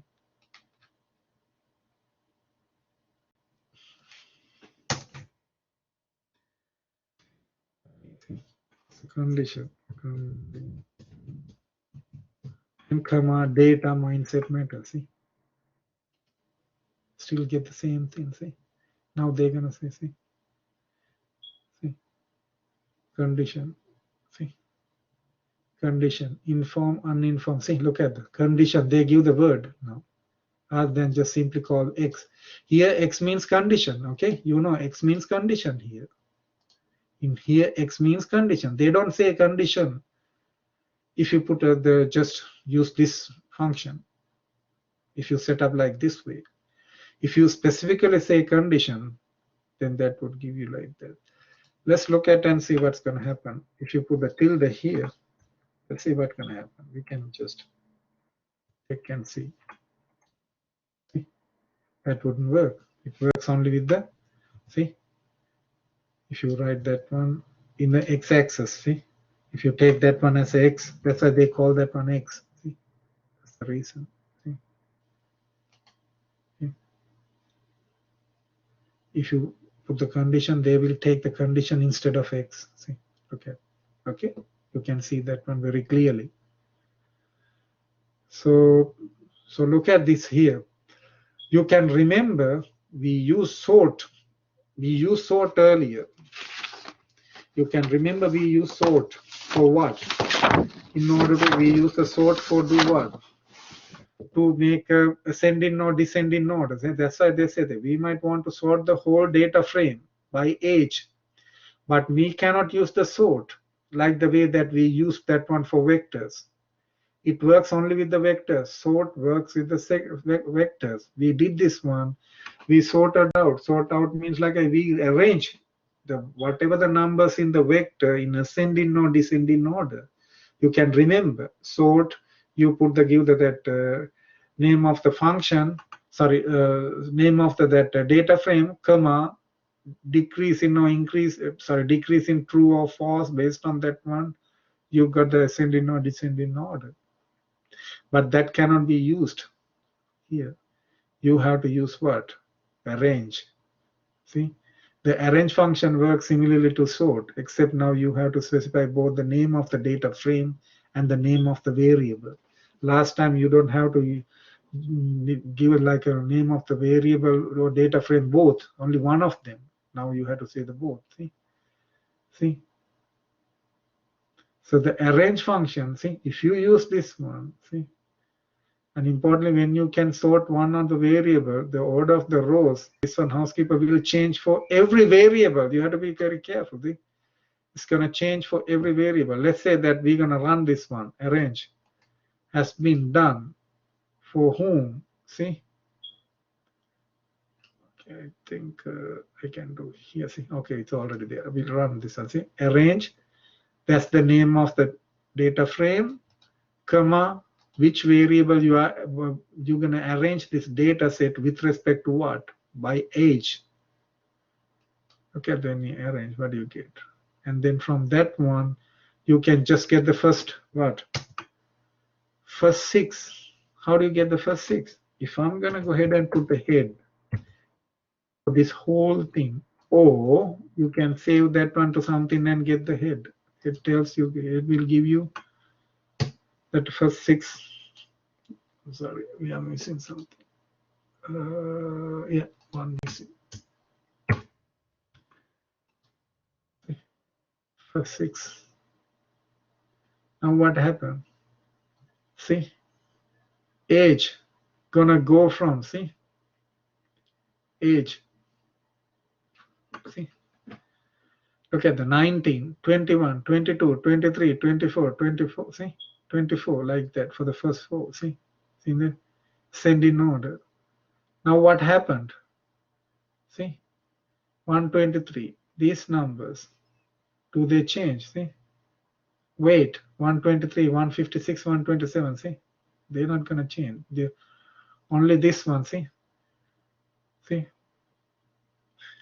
and importantly, when you sort on one variable, the example age, the order of the rows, which in this case is housekeeper, will change for every variable. Yeah, that's true, because that whoever that the name of the housekeeper not going to be the first one that we had in the very beginning, because whoever has who is the youngest one going to come to the first. That's true, but it's not going to affect the other variables. See? He will come to this one. See, the person with the age 19 will come to the top. See, we want to just look at that entry of the youngest guy. That's why we did like that, and then we can easily look in that, get the information. The second youngest, like that, keep going like that. See, that's been done like that. See. So we used to arrange value in descending order, but adding descent. See, this time instead of that one, you interested in getting this one in what? Descending order. Arrange, but descending order. See, how do you get that one in descending order? See, I mean, like you're gonna go to the oldest one in this this survey, the housekeepers, the oldest housekeeper. That the one? No, not this one. Sorry. By weight. This has been done for the weight. I'm talking about for the age. Descending order. Same thing. Let's get descending order. Go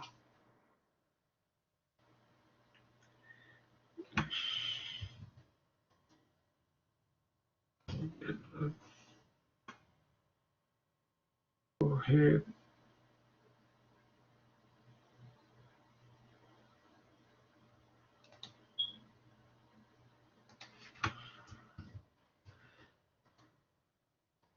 DSC.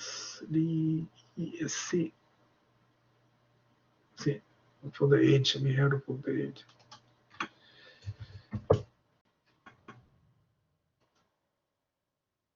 DS. Oh, I'm sorry. SC.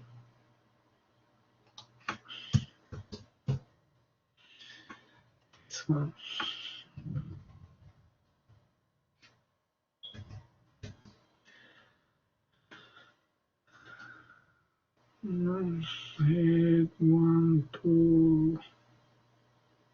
3. You are missing another.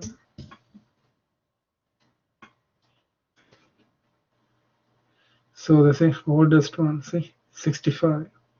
Next one 62, 61. See, they've been arranged. Now we have shifted the oldest, the housekeeper's information to the number 1 entry. See, same thing.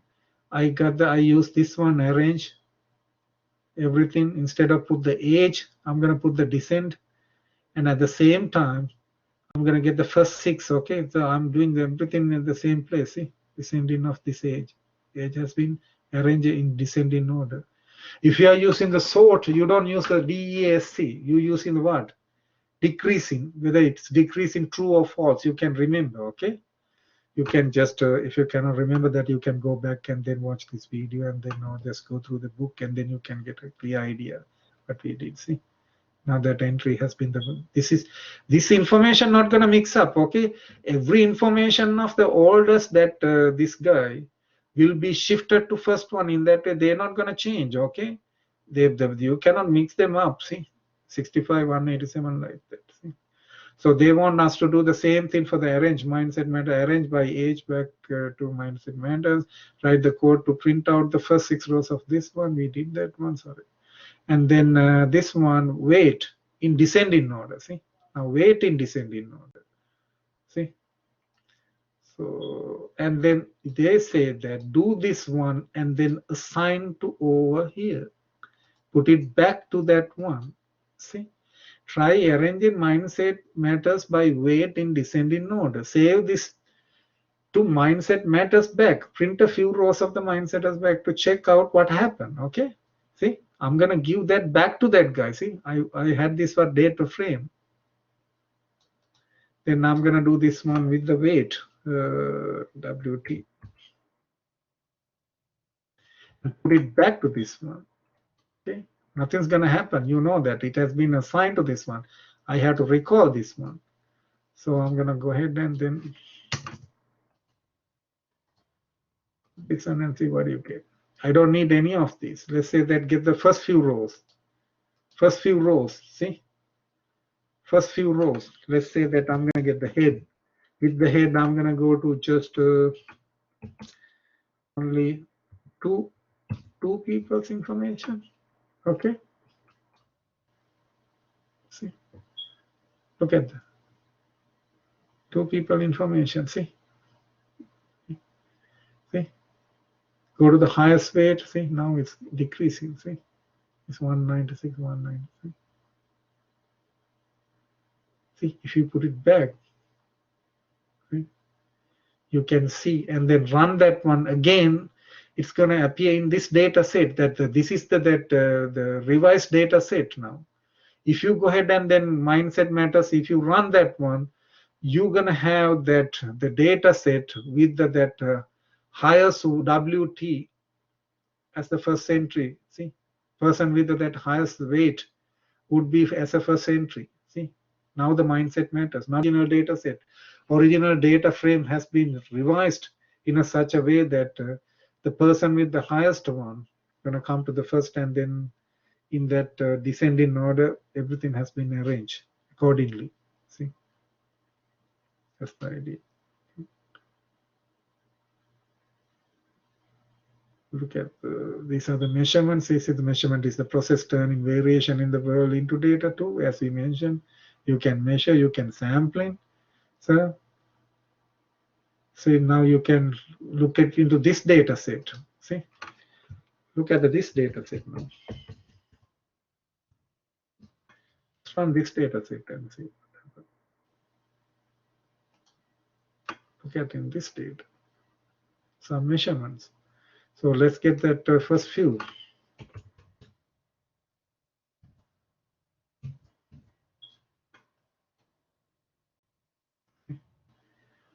See, they are gender, race, ethnicity, family, see, numbers, it says last, see, year, job, see, math anxiety, anxiousness, interest, grade predicted, see, thumb, index, middle, ring, pinky, height, weight, see, all the information. See, the measurements, index finger, thumb finger, middle finger, ring finger, pinky. height and weight, all these information. See, it's another data set with the fingers. See? They call the fingers. See, measurement is the process of turning variation in the world into data. When we measure, we assign numbers or category labels to some sample of cases in order to represent some attribute or dimension along which the cases vary. See?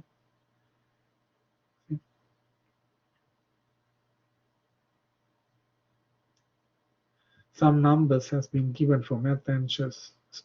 Interest 1, 2, 3 like that. See? Remember that head command, you use that one, see, then you're gonna see something like this. Same way we do like that to get the first 6 rows. See, if you want 2 rows, you put the 3. See, if you want a 3 rows, you put 3. See,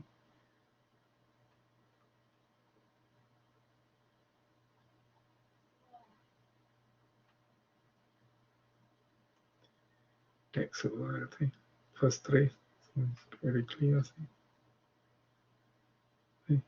mainly that the tail. See, tail one.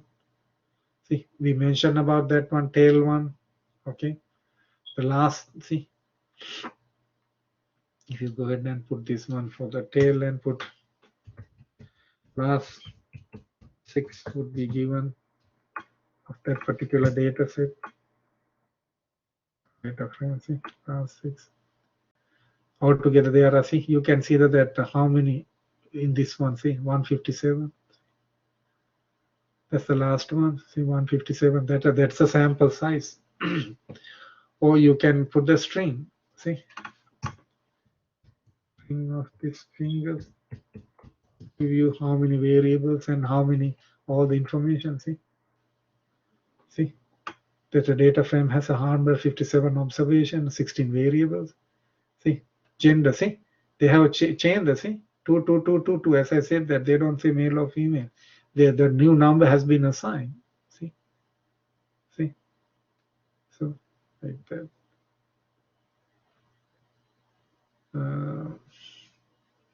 See, we were talking about these variables yesterday in the lecture. Okay, if another data set, we decided that 20 was male, 10 was male, and 15 was others. The level of measurements. We talk about the quantitative and categorical. I mentioned that one in the large scale, quantitative and categorical. I think I mentioned that one. Content categorical in my first day we talk about that one. See, quantitative means this one. See, they call the continuous, you know that I mentioned this one in large scale, even the continuous discrete doesn't matter, everything will be called quantitative. Nominal, ordinal, qualitative, everything will call the categorical. Okay, like that. Look at in this data set that see if you see the fingers data set, job, type, categorical, gender, see, categorical, height, measurement, weight, thumb, see, all quantitative. It says last, social security number last. Those are numbers, but it's not a number. Okay, that number, see,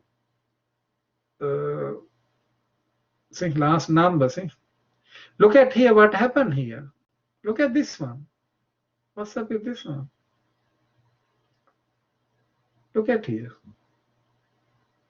See, social security last number. They were asking about to give the social security last number. Some people have something in the head. Some people clearly understood what they're supposed to give. They give the last number, last digit of social security number. Some people were having sometimes the last 4 digits. It's in that head. Sometimes they all of a sudden say, okay, these are my last 4 digits. See, some people say give the 3 numbers. Some people give, see. Some people didn't even give the number. Some people say 0. Maybe 0 would be the number. That's okay. But here, I'm sorry, here that's not available. Some people see. Sometimes see, they are only give the human errors. So you have to clean up those kind of information. When they don't gonna give, doesn't make any sense. Not based on what you have asked from them. They were asking for the last digits of the social security. They were given. See. SS last means 4, 3, 1 like that. Different kind of numbers. Okay. And the issue over here too. See, it's a label, ethnicity, grade. See, point average or whatever the grade predicted. Grade. I think the GPA. See, grade predict. See, GPA number, family members number. See, quantitative and categorical. See, quantitative and categorical, those ones, if it is categorical, you're gonna make sure that you're gonna call the factor. See, if you call them, they see gender as a factor, let's see what's gonna happen. Sometimes you wanna keep them as a numeric. See, look at what I'm doing. As numeric, see, as a factor, see, as numeric. See, let's say that, see, they say for the reason R have the way to see, specify, see, factors. See, sometimes, see, quantitative variable always represented as numeric. That's true. Quantitative one is numeric or num. But a category where could be either numeric or character. Variables in R depending on what values they hold. If we were to code the variable sex, for example, as 1 or 2 for male and female, we could put the values in a numeric value. See, as I mentioned earlier, that you can even the categorical can be converted into numeric. See, if you want to keep you have to tell to the machine, hey, take this one as a factor. Factor means categorical. Or convert that into what? See, they say that they take that gender as a factor. See, or you can say as a numeric. See, look at. Let's see what's going to happen over here. See, finger. See, you're going to factor this one. You're going to keep the. You're going to go to the fingers data frame. You're going to go to the variable. See, because you put the dollar sign, and that will be assigned to. See, look at how they assign to. See, the fingers. See, data set variable back again. If you put it back into the variable, see, this is, excuse me, see, like that. I'm going to take this out and run this. Okay, see what's going to happen. Nothing going to happen because you know that you have to definitely run what? Fingers. Okay? And then I'm going to put head here. Okay. Okay, let's go to that. See, look at what happened. See,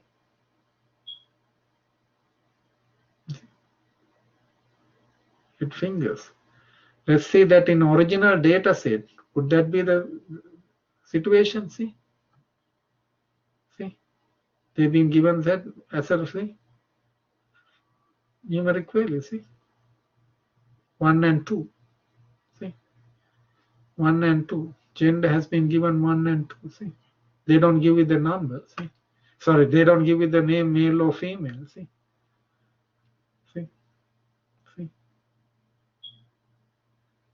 So if you the way that we have over here, okay, we were looking for sum. Okay, look at sum. See, they cannot get the sum of the genders because you consider that one as a factor. They don't add. Even the numbers, they don't add. That's what I want to tell you over here. Even though the gender has been that denoted by a number, that means like a 2 maybe for that, as we said over here, 2 for that see, female, 1 for male. So that's the way that it's been that set up. But if you feel like these are numbers, those are quantitative, those are not quantitative, those are categorical. That's why you cannot get the sum. See, they won't give the sum. See, if you want the sum, you have to convert. See, run this code to see the error. To allow R the sum of all the 1s and 2s, you can use as a numeric. I'm going to convert this one as a numeric. Look at what I'm going to do here. Get this one. And I'm going to say as numeric. I don't need as a factor. As numeric.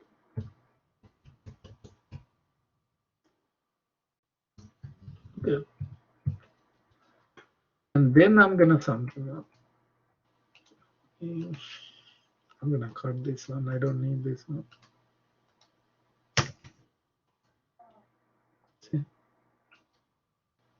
See, it gave the number.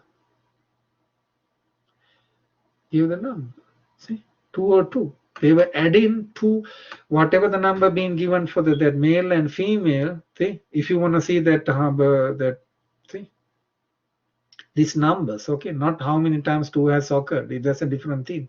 Now, how many males and females in that one, that will be given by the tally, by the frequency distribution.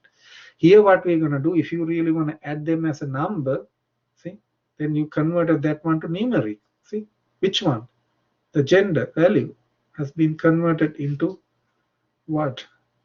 Numeric. Then you have to say as numeric. Or here you can say as a factor.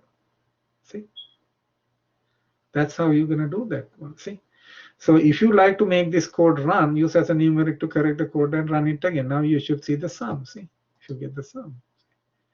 Depending on your goals, you may decide to treat variable with the numbers as both quantitative and a categorical variable.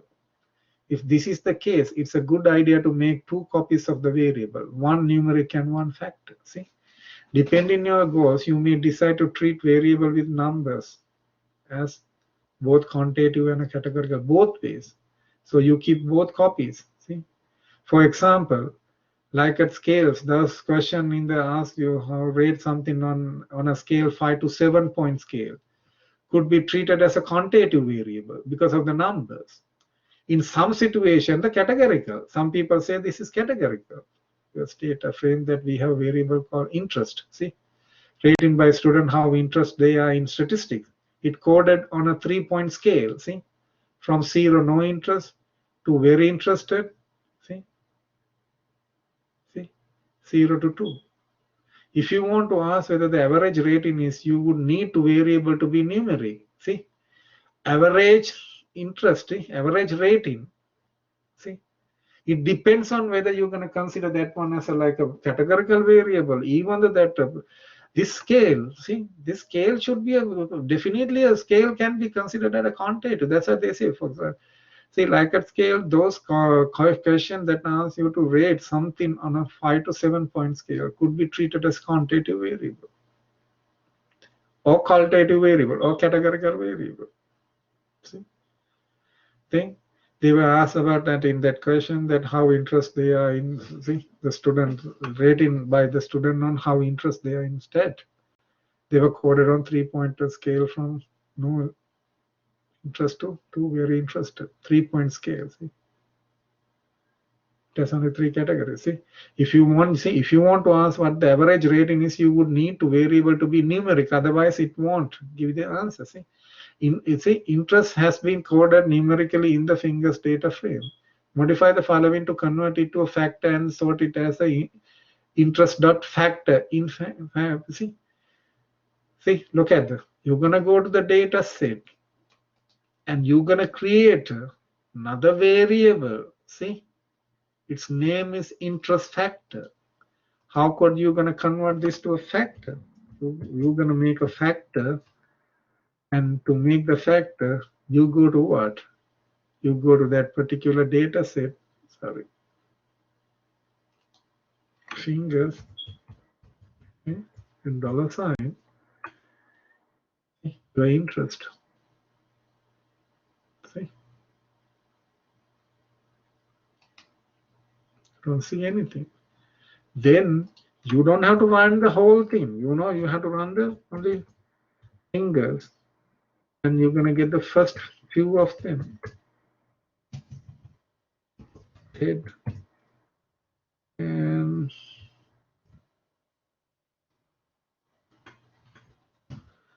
see. Let's see what we have. See, new variable has been created. New variable has been created. You don't have to say the whole thing. This is the name. This is the name of the. You remember, even though this is the object, we are putting back into that our own data frame, which is fingers. I'm introducing a new variable. This is how you're going to introduce a new variable and put it back into the same data frame. See, I use the same data frame, $. Look at this is the name of that new setting. See, it looks like the object name, but it's, even though it's an object name, it is not merely object name. It is the data frame. It is the fingers. You get them putting back into the fingers by introducing a new variable, interest dot factor. How did you do that one? You go to the original data set and went to the variable of interest, which is that you really need to work on interest, and then you consider that one as a factor and put this back like that. See? So then say if you made this new variable correctly, you won't see anything appear in the R console. That's true. That's because simply creating a new variable doesn't cause R to print out anything. Sometimes while you are coding, you will feel like you did something wrong because nothing gets printed. So it's not the case. Then you go to the string str, and then even with that one you can see, or that for the vector, this one we can see str, that this is the latest fingers data, not the fingers interest. We don't need that one. See, that would give you the that's gonna see you the new vector with the levels what 1, 2, 3. See 1, 2, 3. Remember, just 3 levels. They take them as a like what factor. If you sum them up, if you sum up these numbers, they won't sum up. You cannot find the average. Trust. See, that's the same thing they show over here. If you want to know how many students are in fingers data frame, which the following command would help you. If you want to know how many students are in that one, fingers, tail, string, head, would that give you head? No, head won't give you the last. The tail would give you the last entry. See, if you put the tail, that would give you, see, I'm going to put that one to tail of finger with the new variable. Okay, see 157. If you want to know that how many, see, that's what they are. If you want to know how many students are in the fingers data frame, fingers, just simply put the fingers, ears. You can scroll down and then you can get the, see, go to that one too. And that you run this one, you can see 157. The last one would be 157. And tail, ears, string, ears, all of these right there. So make sure that here what we did was that I'm going to convert this to a factor. See, factor, and then put it back into the same data frame with a new variable. This is the new variable. Okay, it's going to appear. See, if I'm going to get rid of this one and run this one more time. I don't need this one. And then go to then fingers. When you say fingers, now they're not the original data set. It's been already modified with that one variable being included to that one variable, extra variable being added to that one, which is the name of the variable interest factor. See, can we do the same way that in a similar fashion? Let's see that what we can do as numeric. Okay, let's say that we go over here. So rather than this one, I'm going to call this one numeric, another variable. So I'm going to put this one as that numeric and put it back into the same data frame with new variable called this one. Let's see what's going to happen. See, oh sorry, I'm missing one letter. See, you got another variable as well. See, it's numeric. They still have the same numbers 1, 2, 3. They have been that this rating has been done on a scale of 1 through 3. 1, 2, 3, 3-point scale. 1 would be the 0 to 2. No, 0 from the 0, no interest to 2. It has been changed. See, 1, 2, 3 now. See, 1, 2, 3. See, this one too. 1, 2, 3. See, this has been shifted. See, you have to be careful. This one. So sorry, this one interest. Let's go to the interest. See, this is 1. Okay, 1. This is 1. Let's go to the next one. 1, 3, yeah, 1, 3, 2. Why they don't have a? I think this. I think it should be 3-point scale. Should be 1, 2, 3. Looks like it's not. See, I don't see that one. See, 1, 2, 3. 1, 2, 3 should be. 3-point scale should be 1, 2, 3. See, even the original data they have a 1, 2, 3.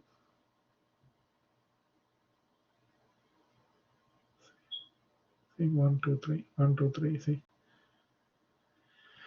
So these are, I'm going to consider this one. If you go ahead and get that this guy, and if you sum them up, sum up this one, that would definitely sum up what? And give the value. See? You see? Can you remember we sum them up? See? See? Like the same way, if I sum this one,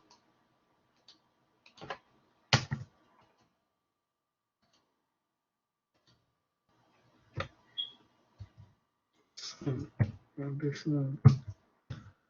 See? Those are the numbers of summing up of the numbers for different, see, different ratings were given by these people. See, 1, 2, 3, 1, 2, 3, and then if you keep adding all these for all that entries in 331 students, that would add to 331. But if I sum this one, I'm going to sum the other one, other variable, okay, I'm summing the variable, okay. I cannot go to the variable, I have to pass through the data framework, okay. Go to the data framework and then go to the variable, whatever the variable you are interested in. I'm going to go to this variable, factor. See, it's called the interest factor. Let's see what's going to happen. No, there's no meaningful for factors. See, the same way that let's try this one as well. Let's go to the interest, just the interest, and see whether we can sum them up. See, just the interest, the last entry, 331. See, that means it has been considered as a number. It is not being considered as a like a, in the original interest, 1, 2, 3 has been considered as numeric. See, that's why they can be summed. But if you convert this one as a, like a factor, if you want, you can consider that one as a factor, or quantitative or qualitative. Depends on the way that how you want to look at it. If you want to look at that one as a factor, you cannot add. If you have to keep as a numeric, or by default whatever that you had earlier that keep as it is, that still you're going to add to that one. See, you have 3 variables in this same data set: interest, interest factor, interest numeric. But interest numeric and interest are the same. Okay, so another way to have a look at it. Okay, let's see that this one, few things we can see. This one, look at that. Now this is the point that I really want to do. This one, see what we're gonna do. We're gonna have this database. See, we had 1 and 2 been given to male and female earlier, 1 and 2 in this fingers data set. If you go back and see the fingers data set, if you go ahead and look at the ethnicity, the gender has been labeled 1 and 2, 1 and 2. See, 1 and 2. So 1 for the male, 2 for females. See, 1 for male and 2 for females. See. So that one, see, if you want to change, you don't like to work with, see, look at, see, you want to change that one. You don't like to put like a 2 and 1. See, 2 means like a what? Male. 1 is female, sorry. 1 is female, 2 is male, okay. So see, if you want to change that one, see, in the original data set, if you go to the fingers and then if you run that gender only, that will give you all the data points, see, their entries. Only 2 levels, 1 and 2. That's it. 2 represents a male, one represent female. See? They say that they don't want to have like this way. They want to change that one too. See? How do you change that one? See? The factor function has three possible arguments: the variable name, the levels, and the label. See? If you go to the factor, this one, and then if you change this one to factor, you go to data set, you're going to tell their previous levels. See? The variable level, previous level, and the new levels, new names. See? Look at what they did. And put it back into this one and then same place. See? I'm not going to introduce a new variable. I'm going to put it back into the same variable. You can either that put it back into the same variable or that introduce a new variable. Doesn't matter. Okay? Doesn't matter. It depends on how do you want to have the data frame at the end of the day. See, go to factor. See, this is the data. So this is the data. This is the data frame. This is the variable. And I have the previous variable. See, since I have a two levels, I'm going to put that one in the C, okay, as a vector. This is my new vector. Make sure these are categorical and these are string. So character, they should be written in within double inverted comma, so single inverted comma. And if you run that one, that would show you this one. See, this is the way how you're going to change something for using the factor. See, make them a factor for sure. See, look at this. See, fingers data. Let's look at that. There are another ones. Okay, there are another one with the job situation. Okay, see, race represent the racial ethnic background coded like see 1 white, 2 African American, 3 Asian, 4 Latino, 5 others. See, we can work on that one too. In the same way, the variable job represent the current employment status and is coded. 1 means not working, 2 part-time, 3 full-time. Say, using factor to label the levels, ethnic and job with words that make sense. See, they don't want to put the numbers. For this one, they want to put the real name rather than put the numbers. How do you do that one? You see, this code reset the window each time you run. Please don't remove. Okay. See? So, see, edit this code. See, look at that. You're gonna go to the fingers, race, ethnic, being now given new name. See, go to the fingers, race, ethnic. Previous levels are 1, 2, 3, 4, 5. Now the new levels are what? What are the race, ethnic levels? They wanna give. See, 1, 4. See, first one, white. See, the second one. See, African American. American. See, the third one. See, Asian. The fourth one, Latino.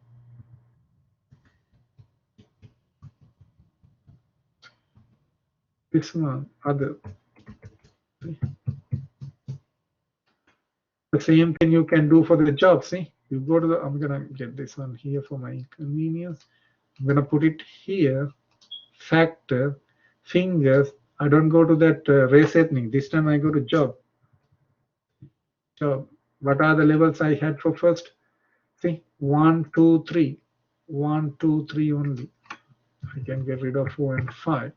What are the new labels I'm planning to give? Not working. See, not working. Second one, part-time. Oh, sorry, it's an African. This one, part-time. See, part-time, and the third one, see, full-time. Part-time job, full-time job. See.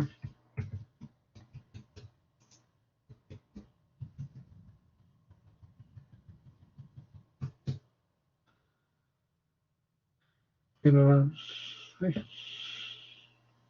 See, now they have the names. See. jobs. Job, has that been changed? Why it's not been changed?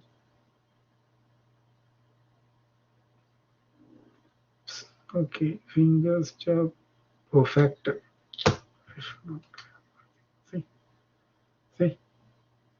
See, ethnicity and the part-time has been now labeled with this label with the new one, but make sure those are factors. See, you keep them as a factor. If you don't use this factor, it won't take it. Okay, this is how you're going to change the names for the categorical data.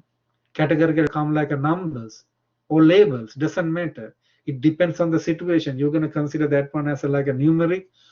Even you can convert them to numeric if you see the numbers. Okay, if you see the labels, these are two processes. Okay, one process, if you see the numbers for the categorical data, keep as it is. Take them as like a number or convert them as a factors. You know how to do that. On the other hand, you don't like the numbers, you want to give the some kind of a label, then how to do this one is done by this way. We did this one, two things. Okay, two things here. By using the factor, that function or the command, I considered my numbers as a factors. In that way, I cannot sum them up, or I cannot find the average. Or on the other hand, I don't like the numbers, I want to replace the numbers. How do you replace the numbers is a second thing. Previous page we did that, consider that numbers as factors. Okay, and then keep as like that. Second, this page, what we're going to do, we don't like the numbers. Just say that something, give a label that makes sense rather than give the numbers. See? Like that. Some situation it's better off to keep the number, like a rating. Rating, if you've been given the rating on a scale of 1 to 1 to the 3 scale rating, but still that you want to find the average rating, then you can average it. But you know, categorical data, if you give like some kind of average, that doesn't make any sense. Categorical data, best quantity for the categorical data would be the mode, not the mean, not the median, the mode. Okay, we know that one. But anyhow, sometimes some people talk about the average ratings, but it depends on how you're going to look at these things. Okay, see, sometimes you can select some variables. How do you select some variable? Using this select one. See, you want to select the fingers and race ethnic. See, like a 3 entries. Okay, this time they were looking for the 3 entries. See, you select, and for this head, keep the first 3. See, they don't want to look into all the variables. You select some variables. See, then using this select command. See, where's the fingers? Why they don't see the fingers? Yeah, oh sorry, I'm sorry, this is fingers, the only race ethnic, only one variable. This is our data set. See, let's add another one and see job.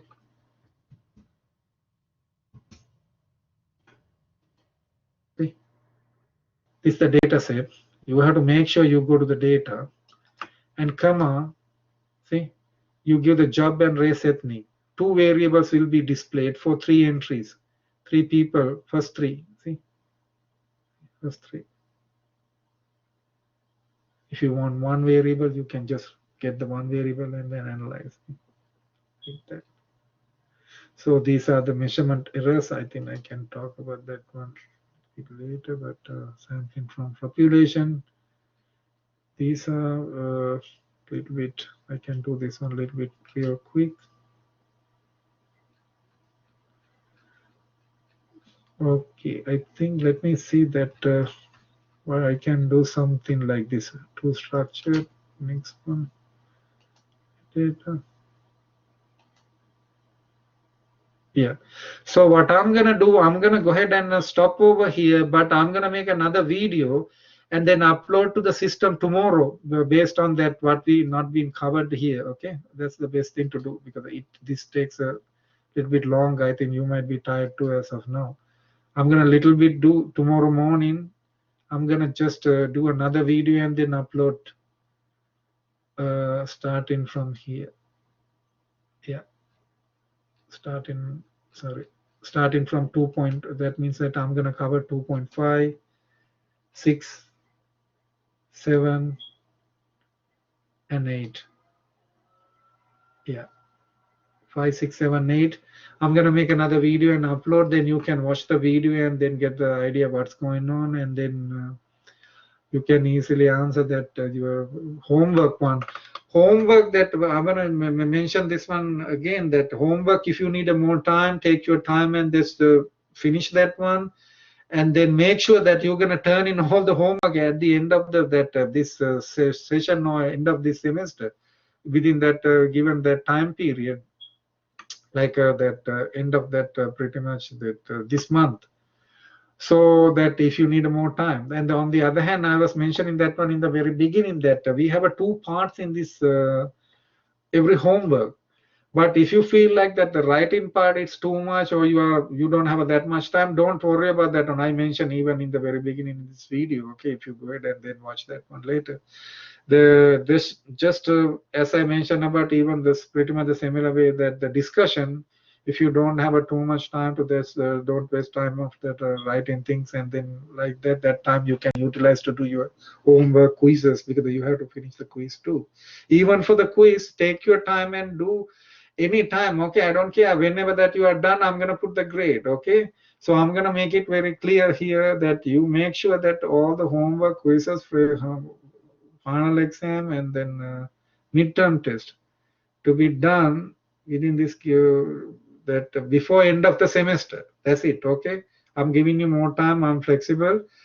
And yeah, then especially that when it comes to that writing part, yeah, please, writing part, if because of that 100 the points being that divided into two parts, one for the R that scripture, that the other one for that writing up.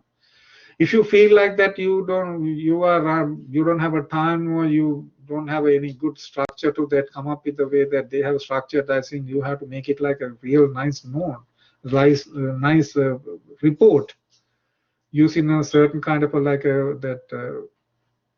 writing style or all kind of stuff. But if you feel like that you don't want to do that one, don't worry about that one. Then I can just consider only that R part, the homework part only, and then counted that 100 points towards that one. Then skipping. If you really still want to keep writing that writing up part, that is still okay, because if you need any practice on doing that one. But for this class, that if you feel like that you don't have that much time to do that one, don't worry about that one. Then I can skip that one and then count 100 points for the just for the homework part only, for the R our programming part only. Okay, so just let me know that individually, or that just discuss that one, and let me know. Though you can say that I don't have a time to do that one, it's not a big deal. Okay, mainly focus on that homework part, not the writing up part, homework part. And even that weekly discussion, you don't have to worry that much about that one if you don't have a time. And then quiz, and then make sure that you're going to do the quiz, and then there's no any strict deadline. Okay, just take your time and finish it before we end of the semester, everything. Okay, so at the same time that I'm helping you out, next Wednesday when we're going to meet, I can help you out for the midterm test, and even for the homework too. Because if you have come that pretty much like today, that at least one person has to come in, that I can build up the discussion. Otherwise, yesterday nobody was here, then I didn't record anything. So anyhow, that I'm gonna let you go, and then see you guys on Monday. Okay, you guys have a good night. And then if you the other thing, do you have any question on anything before you're gonna leave? That let me know that if you have anything to discuss, any concern, questions, anything. Yeah, if not that, yeah, everybody have everybody have a night, and then stay safe and be well, and then see you guys. Have a nice weekend. See you on Monday. Okay, thank you very much. Okay, take care. Thanks. Okay, thank you.